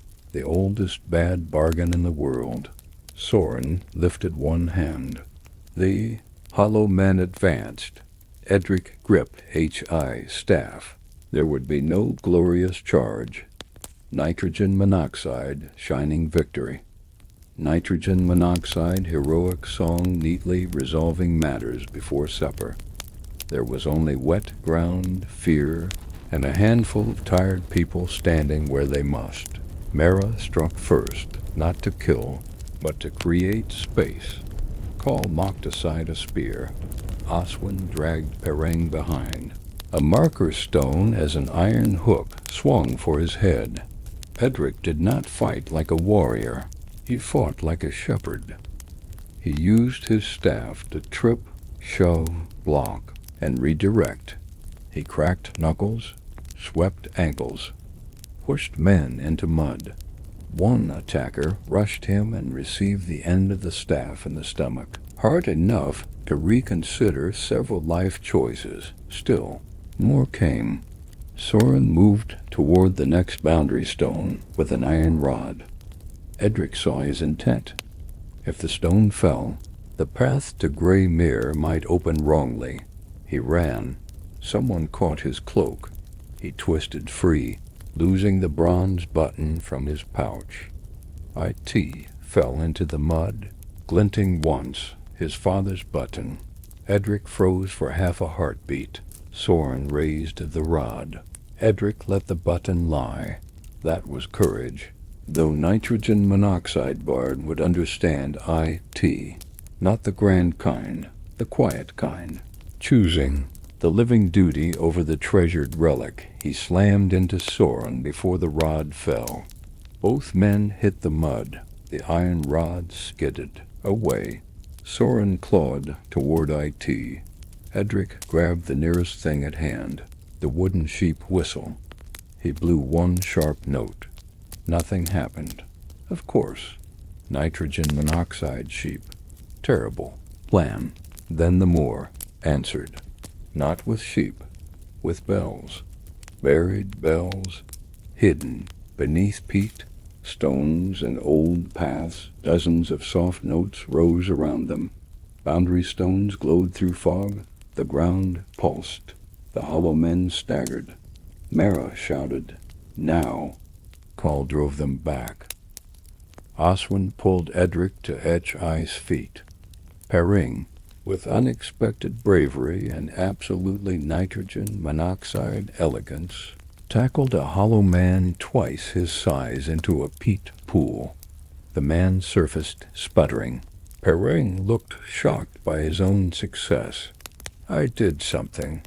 "Yes," Oswin shouted. "Leave before you do more." They ran. Behind them, bells continued ringing beneath the moor. Confusing pursuit, thickening fog, turning every direction uncertain except the one marked by glowing stones. Edric glanced once toward the mud where the bronze button had fallen. Gone. Swallowed. His chest tightened. Then he kept running. By late afternoon, they stumbled down a final ridge and saw gray mere below. A dark lake spread beneath the mist, ringed by standing stones. At its center, half submerged, rose the roofless bones of a bell tower. The next trial waited in silence. Edric leaned on his staff, soaked and shaking. No glory had found him. Only mud, loss, and breath enough to continue. Somehow, that was enough. Gray mere lay below them, like a piece of fallen night. The lake was wide, dark, and so still that it seemed less like water and more like polished stone, pretending to be harmless. Mist drifted low across its surface, curling around the standing stones along the shore. Each stone leaned at a slightly different angle, as though an ancient gathering had fallen asleep mid-conversation and never quite woken. At the center of the mere, the half-drowned bell tower rose from the water. Only its upper chamber remained visible. 4 broken arches, nitrogen monoxide roof, nitrogen monoxide bridge. Naturally, ancient, duties had a fondness for inconvenient locations. Apparently nitrogen monoxide 1 in the old days had ever sighed, "Perhaps we should build the sacred bell somewhere dry, with stairs, and maybe a bench for tired shepherds." Nitrogen monoxide. Into the lake it went. Perrin sank onto a rock, breathing hard. "I hate that tower." "You've only just met it," Oswin sighed. "I trust my instincts." Cole scanned the shore behind them. "The Hollow Men will find U.S." "Not immediately," Mara sighed. "The more bells bought you as time. Time to drown? Possibly." Edric stared at the tower. The token at his chest had gone cold now, cold enough to ache against his skin. He thought of the bronze button lost in the mud behind him, swallowed by the moor. His father's last small gift, gone because Edric had chosen not to reach for it. That loss sat quietly inside him. Not sharp yet. Sharp would come later. For now, it was simply there, like a stone in the pocket. Mira walked to the nearest standing stone and brushed. Moss from its face, the familiar 3 circles appeared, but here the shepherd's crook was carved downward, pointing toward water. "This place holds the old promise," she sighed. "What promise?" Edric asked. "That the hills would remember, but not rule," Oswin frowned. "Memories can rule? Any memory can if fed too well." That felt true in a way nobody enjoyed. They followed the ring of stones until they found a narrow jetty of flat rocks extending into the lake. Most were submerged, some shifted underfoot. At the end, a small boat lay pulled against the shore, half hidden beneath reeds. It was old, very old, but not rotten. Col crouched and pressed his thumb against the wood. Y-E-W. Perrin peered in. "Does it float?" Mara sighed. "It should." "That is a suspicious answer. It floated last time." "When was last time?" "My grandmother's youth." Perrin looked at Edric. "I would like to formally object." "Noted," Edric said. The boat held 3 people at most.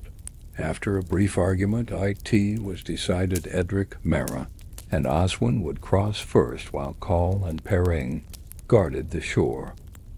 Perring clearly preferred guarding the boating until he remembered the hollow men were behind them. Then both options became equally terrible. Edric stepped into the boat. IT wobbled. He sat very still. Mara took the short paddle. Oswin sat behind Edric, knife across his knees. They pushed off. The lake accepted them without ripple. That was the strangest part. The boat moved, but the water barely stirred. Mist swallowed the shore within moments. Soon there was only gray air, dark water, and the broken tower ahead. Halfway across, bells began ringing beneath the lake. Soft, muffled, many. Edric leaned over slightly and saw shapes below the surface. Not fish, stones, paths, foundations. The drowned remains of a village. Roofs lay beneath the water, covered in silt, a well-opened black beneath them. Fences stood where nitrogen monoxide sheep could ever graze again. Oswin whispered. People lived here, Myra nodded, before the boundary sank. What happened? They forgot the promise, tried to command what they were meant to tend. The boat drifted over a submerged lane. In one drowned doorway, Edric thought he saw a figure standing. Then IT was only weeds. OR perhaps not. A peculiar tale returned to him, one his father had told on a rainy evening. Some lake villages once tied bells to door frames during flood season, believing the sound would help lost spirits find their own homes and stop wandering into other people's kitchens. Edric had laughed then. Now he found IT much less funny, though the kitchen part still seemed oddly practical. They reached the tower. Stone steps descended beneath the water, slick and black. Edric climbed first, gripping the archway for balance. The stone felt warm under his hand despite the cold lake. Inside the bell chamber hung nitrogen monoxide bell. Only an empty beam. On the floor stood a circular basin carved directly into the stone, filled not with water, but with smooth gray sand. Mara stared. It is gone? The bell? Oswin asked. Yes. Edric stepped toward the basin. The gray sand shifted. Lines formed across its surface. A map. The lake, the stones, the tower, then the lines spread outward, drawing the hills, the village, the forest, the pass, and farther north, the dark blank ring Wulfric's parchment had shown. At the center of that ring, a single mark pulsed, a shepherd's crook broken in half. Mara went pale, the heart hollow. Edric looked at her. That sounds like somewhere nitrogen monoxide one should visit. It is where the first boundary was made. And broken? Perhaps. The sand changed again. Now it showed people walking around the hills with flocks, bells ringing gently at dusk. The same paths repeated season after season, generation after generation, until the lines deepened into light. Then the image darkened. People abandoned the paths, towers emptied, stones fell. Grief gathered in the hollows like rainwater. The broken crook pulsed brighter. Edric understood without words. The boundary did not need one grand act. IT needed the pattern restored, the shepherd's old road, from tower to stone, from stone to flock, from flock to home, from home back to hill. The hills remembered everything. Yes, but memory alone had become heavy. IT needed living footsteps to give IT shape. Oswin touched his shoulder. Edric. At the archway, mist thickened. A figure stood there, old, bent, wrapped in a shepherd's cloak. Edric's heart stopped. The man's beard was white. His face was lined like weathered bark. Around his neck hung an A-Seekwood token matching Edric's own. Aldwin, his grandfather, not alive as living men were alive, not dead as bones were dead, something between, a memory, given shape by duty. Grandfather? Edric whispered. The old man smiled sadly. Little lamb, he sighed. Edric had not heard that name since childhood. The tower seemed to breathe around them. Aldwin lifted one hand and pointed north. The hills are full, too full. Carry them home. How? Walk the promise. I don't know the path. You do. I don't. Aldwin's smile deepened. Every shepherd knows how to return. The mist began to pull him apart. Edric stepped forward. Wait, did my father know? Yes. Why did he refuse? Because he loved you. That answer hurt more than accusation would have. Aldwin faded until only his voice remained. Love can hide a burden. IT cannot unmake IT. Then he was gone. The gray sand settled. In its center lay a small bronze button, wet with lake water and shining faintly. Edric picked IT up with trembling fingers. His father's button. Returned. Not because he had clung to IT, because he had let it go. Behind them, from the shore, Call shouted. Torches glowed through the mist. The hollow men had reached Gray Mere. Edric closed his hand around the button, and every standing stone around the lake answered with light. The standing stones around Gray Mere did not simply glow.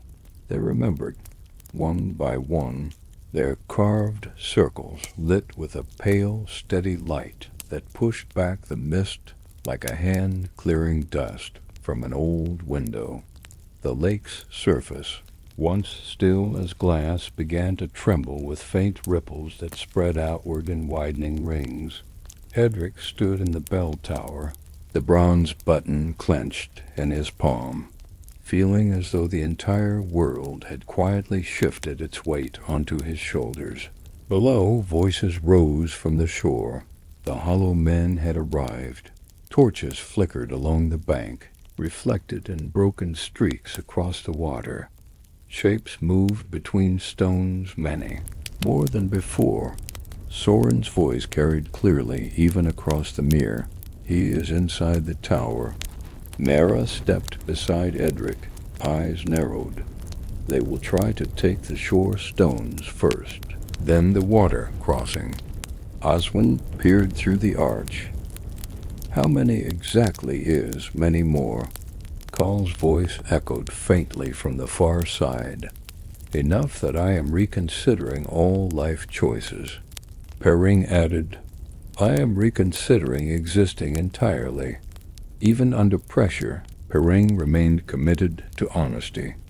Edric looked down at the sand basin. The broken crook still pulsed there, slow and steady, like a heartbeat waiting for instruction. The pattern, he said quietly. Mara nodded. You understand IT now? I think so. That is dangerous. I am noticing a trend. The tower shuddered as something struck the outer wall below. A stone cracked loose and splashed into the lake. The hollow men were testing crossings. Soren's voice rose again. Bring the shepherd. The boundary must open cleanly. Mara spat into the stone floor. They think it is a gate. What is IT, really? Oswin asked. Edric stared at the basin. A path that forgot IT was a circle. That sounded like nonsense until it didn't. The torches along. The shore began to split into two groups. One moved toward the shallow stones where Call and Perring stood. The other waded directly into the lake, water rising around them to their waists. Call shouted something unintelligible. That may have been a battle cry, or a complaint about wet boots. Perring slipped immediately and disappeared up to his chest in water. I regret everything, he yelled. Edric moved without fully deciding to. He stepped to the edge of the tower, raised a bronze button, and for the first time noticed something carved into IT, not decoration. A tiny crook. He pressed IT against the basin. The sand reacted instantly. Lines of light spread outward from the center, racing along invisible paths beneath stone and water. The standing stones flared brighter. The submerged ruins beneath gray mirror began to glow faintly through the depths. The lake answered, not with sound, with direction. Oswin gripped the arch. What did you just do? I think, Edric sighed slowly. I asked IT to remember properly. The effect was immediate. The water around the waiting hollow men shifted.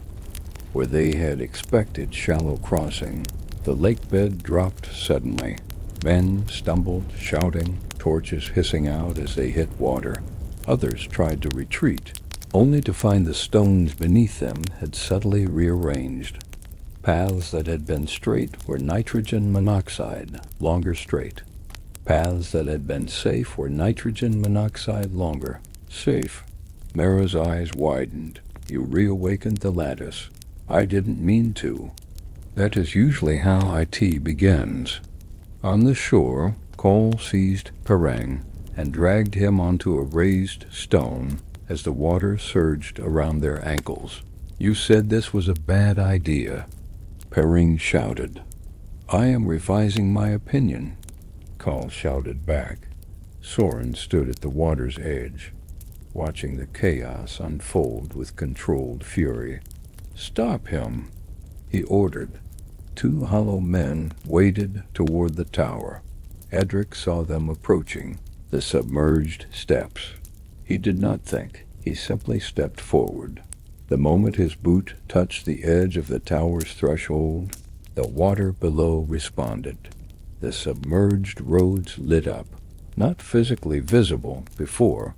They now revealed themselves as glowing lines beneath the surface old shepherd paths. Mapped in light, the lake was not water.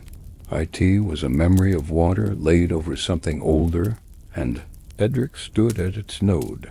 He felt IT, every path, every stone, every bell that had ever rung along the boundary. Mara grabbed his arm. You cannot hold it long. I am not holding IT. Then what are you doing? Edric looked at the approaching men. I think I am walking, IT. And then he stepped forward into nothing. For a heartbeat, he fell. Then the lake caught him. Not with water, with path.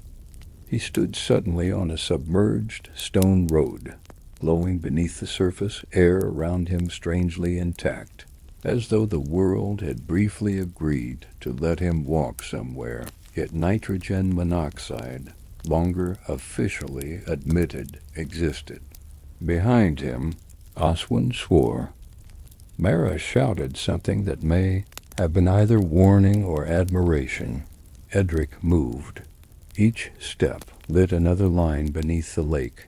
The boundary responded like a waking animal stretching after long sleep. The hollow men hesitated. Soren stared. That is impossible, he sighed quietly.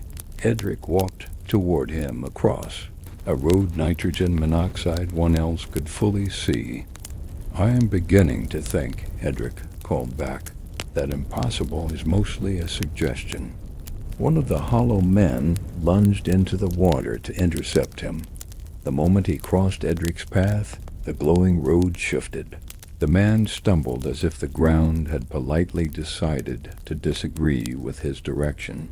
He sank waist-deep into mud that had not been there a moment before. Pereng, from the shore, shouted, The ground is moving.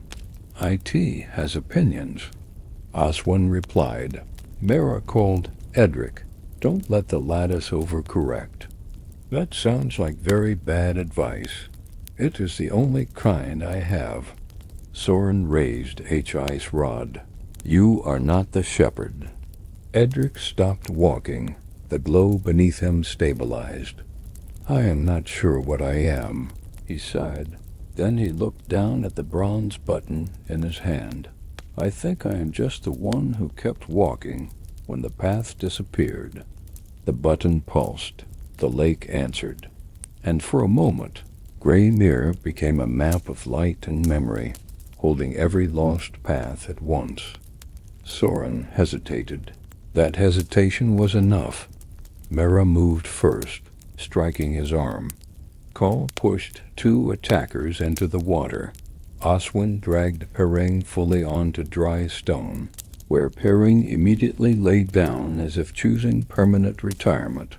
The hollow men began to retreat, disoriented by shifting ground and collapsing certainty. Soren backed away, eyes locked on Edric. "This is not over," he sighed. "Nitrogen monoxide," Edric agreed. "But it is rearranged." Soren vanished into the mist with the others. The torches followed. Silence returned slowly to Grey Mere, the glowing paths beneath. The water dimmed but did not disappear. Edric stepped back into the tower as the lake released him. His boots hit stone again. The world felt heavier, more normal, less obedient. Oswin exhaled. "I am never walking on anything that respects me again." Mera looked at Edric with something between awe and exhaustion. "You did not just awaken the lattice. I noticed. You became part of IT. That sounds inconvenient. IT is." From the shore, Cole shouted, "They are retreating." Perring added, "I think I have invented fear in new shapes." Edric sat down on the stone floor of the tower, suddenly very aware of how tired his bones were. The bronze button lay warm in his palm. The hills beyond Grey Mere were dark, but somewhere under them, something vast had turned its attention fully toward the pattern again. And for the first time, IT was not sleeping through IT. IT was listening properly. The night after Grey Mere did not feel like night in the usual sense. IT felt more like the world had stopped pretending IT was finished. The lake had settled, but not back into its old stillness. Now IT held a faint inner glow beneath its surface, like embers buried under ash that refused to die out completely. The standing stones around IT, nitrogen monoxide, longer, looked like simple markers. They looked attentive, as if they were waiting for instructions. Edric sat on the edge of the tower's broken floor with his legs hanging over the stone, the bronze button resting in his palm. IT was nitrogen monoxide, longer cold. IT pulsed faintly, in rhythm with something beneath the mirror. Oswin stood nearby, staring out across the water. "I don't think I like when land pays attention," he sighed. "That seems fair," Edric replied. Mara and Call were checking the shore. Perring was lying flat on his back, arms spread, as if personally negotiating peace with exhaustion. "I survived," Perring muttered. "I would like that recorded somewhere." "I will carve IT into a tree," Call said. "Make IT a large tree," Perring replied. The hollow men were gone. Not defeated in a clean way, not destroyed in a storybook way, but pushed back into the mist where their certainty nitrogen monoxide longer held shape. Soren had disappeared with them, but his last look lingered in memory, like frost that refused to melt quickly. The boundary was not restored, but IT was awake. That was the difference now. Mera returned to the tower and looked at Edric. "IT responded to you more than to US. I didn't choose that." "No one ever does," she sighed. A long silence followed, filled only by water shifting gently against stone far below. Then Edric spoke. My grandfather stayed here. B.R.A. nodded. Yes. My father refused. Y.E.S. And I? She waited. Edric looked at the bronze button again. I think I didn't refuse fast enough. Oswin gave a tired laugh. That might be the most honest inheritance I've ever heard. Mara sat beside him. The boundary doesn't need obedience, she sighed. IT needs continuity. That sounds like responsibility wearing a nicer coat, Edric said. IT is. The lake below flickered faintly, as if amused. Far beyond Grey Mere, the mountains stood in layered darkness. Somewhere in them, unseen bells answered the ones beneath the water. Not all of them, but enough. Perrin sat up suddenly. So what now? Everyone looked at the lake, then at Edric, then at each other. Carl shrugged. We walk back? Oswin shook his head. Back is not what this wants. Mara stood. No. The lattice is incomplete. One bell is still silent. Edric closed his hand around the bronze button. The heart hollow. He sighed quietly. Mara nodded. If that one is not restored, everything we've done will only hold for a time. Oswin exhaled. Of course there is more. Perrin groaned. I would like to formally request a simpler destiny. Nitrogen monoxide requests accepted, Carl sighed. Edric stood. His legs ached. His clothes were soaked. His hands still trembled slightly from whatever IT meant to become part of something older than roads. Still, when he looked at the lake now, IT did not feel hostile. IT felt unfinished, like a sentence missing its final word. I'll go, he sighed. Mara looked at him sharply. You will not go alone. Oswin raised a hand. I regret to inform you I have become involved. Carl nodded once. I owe the Moor an apology anyway. Perrin slowly stood. I appear to have followed everyone here by accident, so I assume I continue that policy. Edric almost smiled.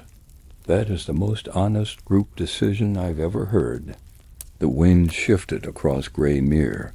For a moment, the surface of the lake showed something new beneath its glow, a faint line stretching north, beyond the mountains, beyond the map they had seen in sand and stone. A final path, the last return. Edric looked at IT for a long time. Then he put the bronze button AWI, not as a keepsake, as a key still waiting for its final door. Then we continue, he sighed. And the standing stones around Grey Mere answered softly, as if the hills themselves agreed, without needing to speak aloud. The boundary was not finished, but it had begun to remember its shape.